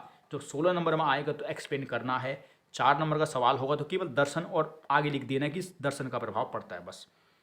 तो पहला हमने पॉइंट देखा। दूसरा देखते हैं सामाजिक आधार। पहला दार्शनिक आधार, दूसरा सामाजिक आधार, तीसरा राजनीतिक आधार, चौथा आर्थिक आधार। ऐसे 7 पॉइंट है ना। तो दूसरा पॉइंट है सामाजिक आधार। सामाजिक आधार का मतलब होता है कि समाज कैसा है, किस प्रकार की रूढ़िवादिता है, क्या है। समाज जैसा होगा पाठ्यक्रम पर भी उसका प्रभाव देखने को मिलेगा, इसे ही कहते हैं सामाजिक आधार। देखते हैं। मानव एक सामाजिक प्राणी है, समाज में रहकर ही अपना विकास करता है, इसलिए पाठ्यक्रम पर समाज का विशेष प्रभाव पड़ता है। जिस प्रकार का समाज होगा पाठ्यक्रम भी उसी प्रकार का होगा। देखो, इससे पहले तो दर्शन की बात कर रहे थे, भाई समाज देखने का नजरिया कैसा है। अब समाज कैसा है तुम्हारा। समाज यदि रूढ़िवादी होगा ना तो पाठ्यक्रम में भी रूढ़िवादिता को ज़्यादा महत्व दिया जाएगा। यदि समाज आधुनिक होगा तो पाठ्यक्रम में भी आधुनिक चीज़ों को महत्व दिया जाएगा। यदि समाज महिलाओं के दमन की बात करेगा, रूढ़िवादिता की बात करेगा, पितृसत्तात्मकता की बात करेगा, तो पाठ्यक्रम में भी महिला शिक्षा, महिला स्वतंत्रता का कोई महत्व नहीं होगा। समझ रहे हो। जैसा समाज वैसा ही पाठ्यक्रम। यदि समाज ही रूढ़िवादी है, अंधविश्वासों को, सती प्रथा को, दहेज प्रथा को, कुप्रथा को मान रहा है, तो पाठ्यक्रम में भी उन सभी प्रथाओं को सिद्ध किया जाएगा, सही ठहराया जाएगा। और यदि समाज उनका विरोध कर रहा है तो उसको भी पाठ्यक्रम में विरोध होगा। जैसा समाज वैसा ही पाठ्यक्रम। तो वही लिख रहा है मैंने यहाँ पे। मानव सामाजिक प्राणी है, समाज में रहकर ही अपना विकास करता है, इसलिए पाठ्यक्रम पर समाज का विशेष प्रभाव पड़ता है। जिस प्रकार का समाज होगा पाठ्यक्रम भी उसी प्रकार का होगा। ये अपनी भाषा में ही चीज़ों को लिखना है, मैं तो खड़े एक्सप्लेन कर रहा हूँ, पॉइंट समझना है, बाकी भाई समझ तो रही चीज़ों को आप। उदाहरण के लिए, यदि समाज में महिलाओं के साथ भेदभाव होगा, उन्हें पुरुषों से कम आंका जाएगा, तो पाठ्यक्रम में महिला शिक्षा और अधिकारों की अवहेलना होगी, यानी नहीं दिया जाएगा। पितृसत्तात्मक सोच को प्रभाव दिया जाएगा, यानी प्रभावी होगा। इसके विपरीत वहीं दूसरी ओर यदि समाज में महिलाओं को पुरुषों के समान दर्जा होगा, तो पाठ्यक्रम में भी समानता, नारी सशक्तिकरण, नारी शिक्षा से संबंधित अधिकारों का प्रभाव और पाठ्यक्रम पर भी उसका प्रभाव देखने को मिलेगा। इसलिए पाठ्यक्रम निर्माण पर समाज का अहम प्रभाव पड़ता है। तो मुझे उम्मीद है कि ये आपको समझ आई होगी कि समाज का प्रभाव, यानी समाज कैसा देखता है चीज़ों को, पाठ्यक्रम भी वैसा ही आपको मिलेगा। यदि समाज ही रूढ़िवादी है तो किताबों में भी सब रूढ़िवादिता चीज़ें आपको दिखेगी। तो हम पाठ्यक्रम के आधारों में दूसरा आधार भी देख लिया, सामाजिक आधार। पहला दार्शनिक आधार, उसमें 4 पॉइंट देखे। फिर सामाजिक आधार सिंपल था। तीसरा है सांस्कृतिक आधार। सांस्कृतिक आधार का मतलब कि समाज में जो हमारी संस्कृति है वो कैसी है।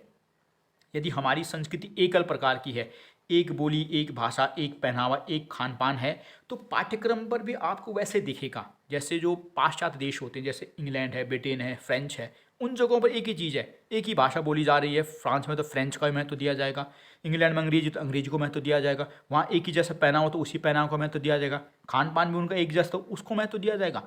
भारत में विविधता है संस्कृति की। यहाँ तो हमारे संविधान में ही 22 भाषाएं हैं और न जाने वैसे कितनी भाषा बोली जाती है। हमारे गढ़वाल कुमाऊं में तो हज़ारों भाषा हो जाती है, पग पग पर आपको 36 भाषा दिखेंगी। मैं पहाड़ी हूँ, पहाड़ी में तो मैं कुछ और ही भाषा बोलता हूँ, वो टिहरी का अलग बोलता है, पौड़ी का अलग बोलता है, चमोली का अलग बोलता है। भाई पहाड़ में 36 प्रकार की भाषा हो गई। तो यही है, हमारे यहाँ पर विविधता है, कई प्रकार का खान पान है, रीति रिवाज है, मान्यताएं हैं, प्रथाएं हैं।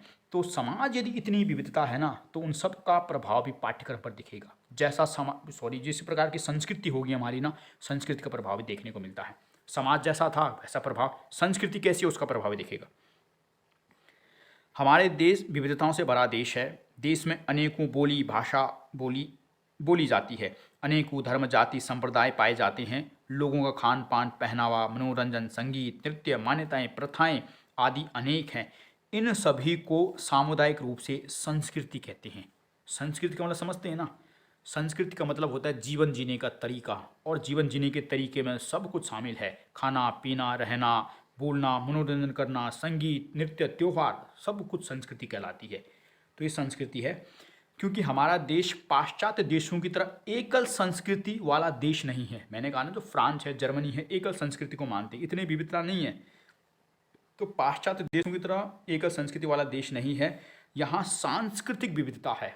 सांस्कृतिक विविधता मतलब कि खान पान संस्कृति का अंग है, लेकिन खान पान भी 36 प्रकार के हैं। बोली भाषा संस्कृति का अंग है, तो हजारों बोलियां बोली जा रही हैं। पहनावा संस्कृति का अंग है, तो हजारों प्रकार का पहनावा है। तो इसे कहते हैं सांस्कृतिक विविधता, डाइवर्सिटी है। इसलिए इन सभी प्रकार की संस्कृति का प्रभाव हमारे पाठ्यक्रम पर भी पड़ता है। स्कूलों में अनेक भाषाओं को महत्व दिया जाता है। त्यौहार, मनोरंजन, खान पान, पहनावा, इन सभी का प्रभाव भी देखने को मिलता है। अतः हमारी सांस्कृतिक विविधता का हमारे पाठ्यक्रम पर विशेष प्रभाव है। तो यही लिख देना है कि जो पाठ्यक्रम होता है, पाठ्यक्रम पर हमारी संस्कृति का भी बहुत अधिक प्रभाव देखने को मिलता है। क्योंकि हमारी संस्कृति इतनी डाइवर्स है, इतनी विविधता है, तो पाठ्यक्रम पर भी आपको दिखता है। अब बिल्कुल है भी भाई। अगर त्यौहार राष्ट्रीय त्यौहार है तो उसमें छुट्टी होगी। कोई हिंदू का त्यौहार होली दिवाली है तो उसमें भी छुट्टी है। तो मुस्लिम का त्यौहार में ईद में भी छुट्टी है। ईसाइयों का त्यौहार जो उनका 31 आता है उसमें भी छुट्टी होती है, और गुड फ्राइडे आता है उसमें भी छुट्टी होती है। यानी सभी धर्मों के त्योहारों को आप महत्व दे रहे हैं। और मैंने क्या कहा, त्यौहार भी क्या है हमारा, संगीत, नृत्य, त्यौहार, खान पान, सारी संस्कृति है, सबको महत्व दिया जाता है। सांस्कृतिक आधार भी देख लिया। अगला देखते हैं राजनीतिक आधार। राजनीतिक आधार का मतलब होता है कि जैसे देश की राजनीति और उसकी विचारधारा होगी ना, उसी प्रकार का प्रभाव आपके पाठ्यक्रम पर दिखेगा। इसको पढ़ाने से पहले समझो। कांग्रेस की सरकार हुआ करती थी तो पाठ्यक्रम थोड़ा अलग था। आज बीजेपी सरकार आ चुकी है तो उसकी विचारधारा अलग है, तो आज पाठ्यक्रम थोड़ा अलग है। आपने अभी हाल ही में सुना होगा कि जो एनसीईआरटी किताबें होती है ना हमारी, एनसीईआरटी किताबों में से जो मुगल काल था उसको हटा दिया गया है। जो गौरी मोहम्मद गौरी जो ये आए थे हमारे देश में, इसको भी बहुत कम कर दिया गया है। यानी जब बीजेपी की सरकार आई है तो उसने देखो पाठ्यक्रम में बदलाव कर दिया है, तो उसने पाठ्यक्रम बदला तो भाई पाठ्यक्रम पर प्रभाव पड़ गया। कांग्रेस कुछ और हो सकता, भविष्य में केजरीवाल की सरकार आए तो कुछ और कर दे। तो जैसी देश की राजनीति उसी प्रकार का पाठ्यक्रम। आई समझ? ये मैंने लिखा है, वर्तमान में किसी भी देश में शिक्षा की व्यवस्था करना राज्य का एक प्रमुख कार्य है, प्रमुख दायित्व है। बिल्कुल बात है, शिक्षा की व्यवस्था करना भाई राज्य का दायित्व है, इसलिए सरकारी स्कूल भी होते हैं। इसलिए पाठ्यक्रम पर राज्य का प्रभाव पड़ना स्वाभाविक है। तो भाई दायित्व ही है उसका, तो उसका प्रभाव तो पड़ेगा ही। जिस प्रकार की राजनीति और उसकी विचारधारा होगी, पाठ्यक्रम पर भी उसी राजनीतिक विचारधारा का प्रभाव देखने को मिलेगा। साथ ही साथ यदि कोई देश लोकतंत्र है तो वहाँ के पाठ्यक्रम में भी लोकतांत्रिक मूल्य जैसे समानता, स्वतंत्रता, न्याय, भाईचारे को महत्व दिया जाएगा। और इसके विपरीत यदि राजतंत्र है तो देश में इनका भी कोई मूल्य नहीं होगा। तो जैसी देश की राजनीति है, जैसी वहाँ की राजनीतिक दल, उसकी विचारधारा है, तो उसका प्रभाव पाठ्यक्रम में मिलेगा। और यदि देश लोकतंत्र है तो लोकतांत्रिक मूल्य का महत्व होगा, और यदि राजतंत्र है, डिक्टेटरशिप है, कोई लोकतंत्र है नहीं, तो वहाँ पर भी समानता, स्वतंत्रता का कोई मूल्य नहीं होगा, पाठ्यक्रम में भी वो नहीं पढ़ाया जाएगा। तो जैसा देश उसकी जैसी राजनीति उसी प्रकार का पाठ्यक्रम भी होगा। तो मुझे उम्मीद है आपको समझ आया होगा, बीजेपी कांग्रेस का उदाहरण से समझ सकते हैं। अगला देखते हैं आर्थिक आधार। आर्थिक आधार का मतलब है पैसा। यदि आपके पास पैसा है तो आपके यहाँ शिक्षा व्यवस्था बेहतर होगी, तकनीकी शिक्षा दी जाएगी। यदि आपके देश के पास पैसा नहीं है तो फिर आधारभूत शिक्षा भी नहीं मिलेगी, बच्चे सरकारी स्कूल में मिड डे मील खा रहे होंगे। बस यही मतलब है इसका। किसी भी देश की अर्थव्यवस्था और आर्थिक स्थिति उस देश की शिक्षा एवं पाठ्यक्रम को बहुत अधिक प्रभावित करती है।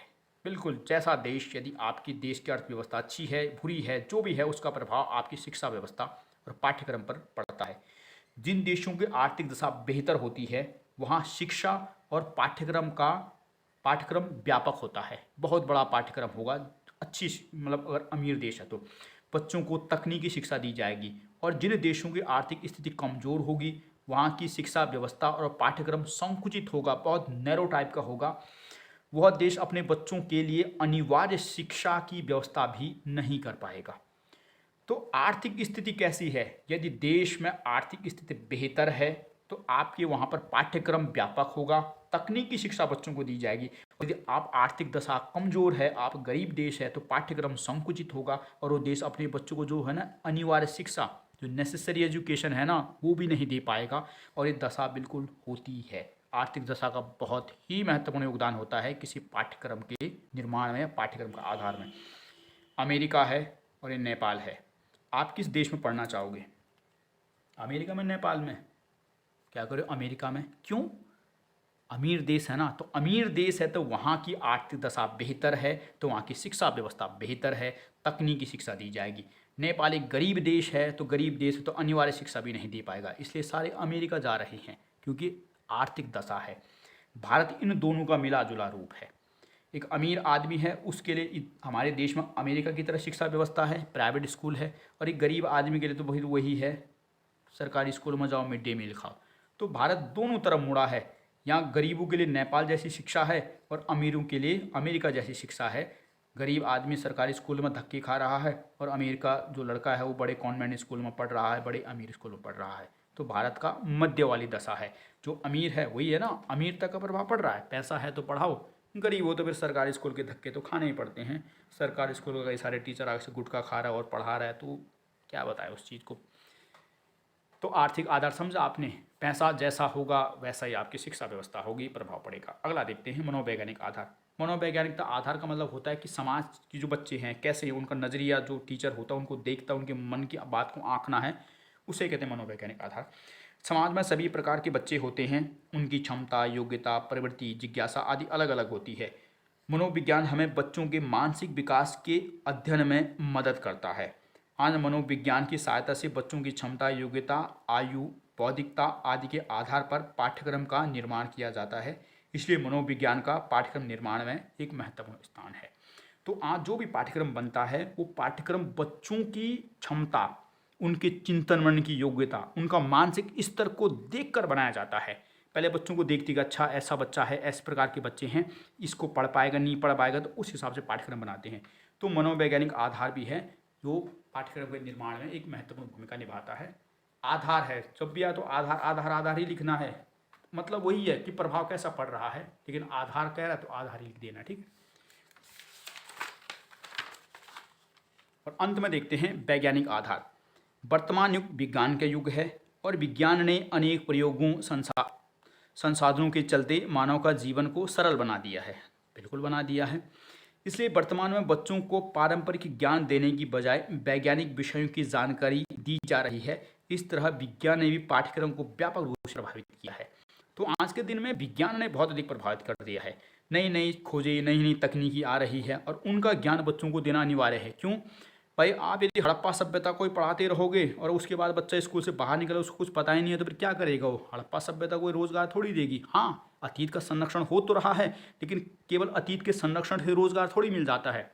तो विज्ञान को आपको समावेशित करना होगा, विज्ञान को शामिल करना होगा, तभी आपको रोजगार मिलेगा। तो ये वैज्ञानिक आधार भी है कि विज्ञान में नई नई खोजें जो दिन प्रतिदिन हो रही हैं उन सबको पाठ्यक्रम में शामिल करना पड़ता है, इसलिए उससे भी पाठ्यक्रम प्रभावित होता है। मतलब ऐसा नहीं कि जो चल रहा है उसी ढर्रे पर चल रहा है। तो यह है वैज्ञानिक आधार। तो पाठ्यक्रम के आधार आए, पाठ्यक्रम निर्माण के आधार आए, पाठ्यक्रम विकास के आधार आए, सबका मतलब एक ही समझना है, परिभाषा लिख देनी है। और दार्शनिक आधार है, दर्शन का प्रभाव है। समाज कैसा है, रूढ़िवादी है तो पाठ्यक्रम रूढ़िवादी है, आधुनिक समाज तो पाठ्यक्रम आधुनिक होगा। सांस्कृतिक आधार, यदि संस्कृति विविधता है आपके देश में तो पाठ्यक्रम पर भी विविधता दिखेगी। यदि संस्कृति एकल है तो भाई एकल पाठ्यक्रम होगा। राजनीतिक आधार, भाई राजनीति कैसी है, विचारधारा कैसी है राजनीति की, तो उसी प्रकार का पाठ्यक्रम होगा। लोकतंत्र है तो लोकतांत्रिक मूल्य मिलेंगे, राजतंत्र है तो लोकतांत्रिक मूल्य, समानता स्वतंत्रता का कोई स्थान नहीं होगा। आर्थिक आधार, यदि आपका देश अमीर है तो पाठ्यक्रम भी आपका व्यापक होगा, तकनीकी शिक्षा दी जाएगी। यदि गरीब है, नेपाल की तरह है, तो आपके यहाँ पर अनिवार्य शिक्षा भी नहीं मिलेगी बच्चों को, वही मिड डे मील खाओ और मौज करो। मनोवैज्ञानिक आधार कि बच्चों की मन की प्रवृत्ति को देखकर इस प्रकार का पाठ्यक्रम निर्माण किया जाता है। और वैज्ञानिक आधार जो है, नई नई तकनीकी खोज हो रही है तो उसको समायोजित किया जाता है। तो इन सब का प्रभाव हमारे पाठ्यक्रम पर पड़ता है। दोबारा एक बार यही कहूँगा कि यदि 4 नंबर में सवाल आए तो यही पॉइंट लिखने, एक एक लाइन में एक्सप्लेन करना है। और यदि 16 नंबर में आए ना तो पूरा एक्सप्लेन कर देना इसको, ठीक है। तो ये थे आधार। तो ये तो ये हमने देख लिया। तो जो यूनिट में क्या कहा आपको, यूनिट 3 और 4 ये दोनों में साथ में पढ़ा रहा हूँ। तो यूनिट 3 और 4 के सवाल है, इस पर एक और लेक्चर आएगा 3 और 4 यूनिट पर ही, तो उसको भी देख लेना आप, ठीक है। तो दोनों आएंगे। आज एक बार दोबारा मैं आपको रिपीट करवा देता हूँ कि मैंने क्या क्या करवाया। आपको कंफ्यूज तो हो गए होंगे, लेकिन होना नहीं है ज़्यादा। इसके नोट में भेज दूँगा, फिर पढ़ लेना।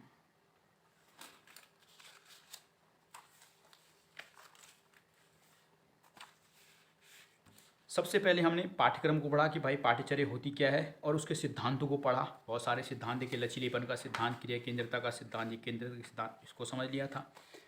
उसके बाद जो सेकंड नंबर में मैंने आपको ये पढ़ाया था, पाठ्यचर्या के घटक क्या है, किन से मिलकर बना, सॉरी घटक नहीं, तीसरे नंबर पर था, ये वाला पढ़ाया था मैंने, ठीक है। हाँ, पाठ्यचर्या के घटक पढ़ाए थे किन से मिलकर बनता है, तो 4 चीज़ें पढ़ाई थी उसमें। फिर हमने तीसरे नंबर पर ये देखा था कि उसकी प्रकृति देखी थी, तो मैंने कहा सिद्धांत और प्रकृति एक जैसी ही हैं, तो ये मैंने पॉइंट लिखाए थे। फिर चौथे नंबर पर हमने ये महत्व को देखा था। मैंने कहा था संभावना कम है, ज़्यादा महत्व नहीं है, लेकिन 4 नंबर पूछता है तो ये लिखना है। 16 नंबर पूछे तो एक्सप्लेन कर देना है। और लास्ट में उन्हें पाठ्यक्रम के आधार भी पढ़ लिए हैं। तो एक काम करना आपको, इन चारों को ना, ये जो सवाल है ना क्या क्या है, एक बार लिख लेना कि जो सवाल पहला था उसमें क्या था, दूसरा क्या था, तीसरे में क्या था, चौथे में क्या था। और एक बार चिंतन करना कि जो पहले के पॉइंट है वो मुझे कितने याद हो रहे हैं, दूसरे के पॉइंट कितने हैं, तीसरे के पॉइंट कितने याद हो रहे हैं, चौथे के पॉइंट कितने याद हो रहे हैं। इस तरह से कन्फ्यूज नहीं होना चीज़ों में। कन्फ्यूजन की चीज़ें तो है ही, एक दूसरे की रिलेट होती हैं, तो इस तरह याद रखनी है वो। तो हो गया, इस पर एक लेक्चर और आएगा। और इसके अलावा फिर एक और लेक्चर आएगा, इस पर तो आएगा। इसके अलावा जो पहला सवाल है उस पर मैं भी बना रहा हूँ, उसको भेजूँगा, क्योंकि उसमें तो वो होता है ना, पहले सवाल में 4 सवाल होंगे तो उनको ही पढ़ना है। तो हो गया है, ठीक है।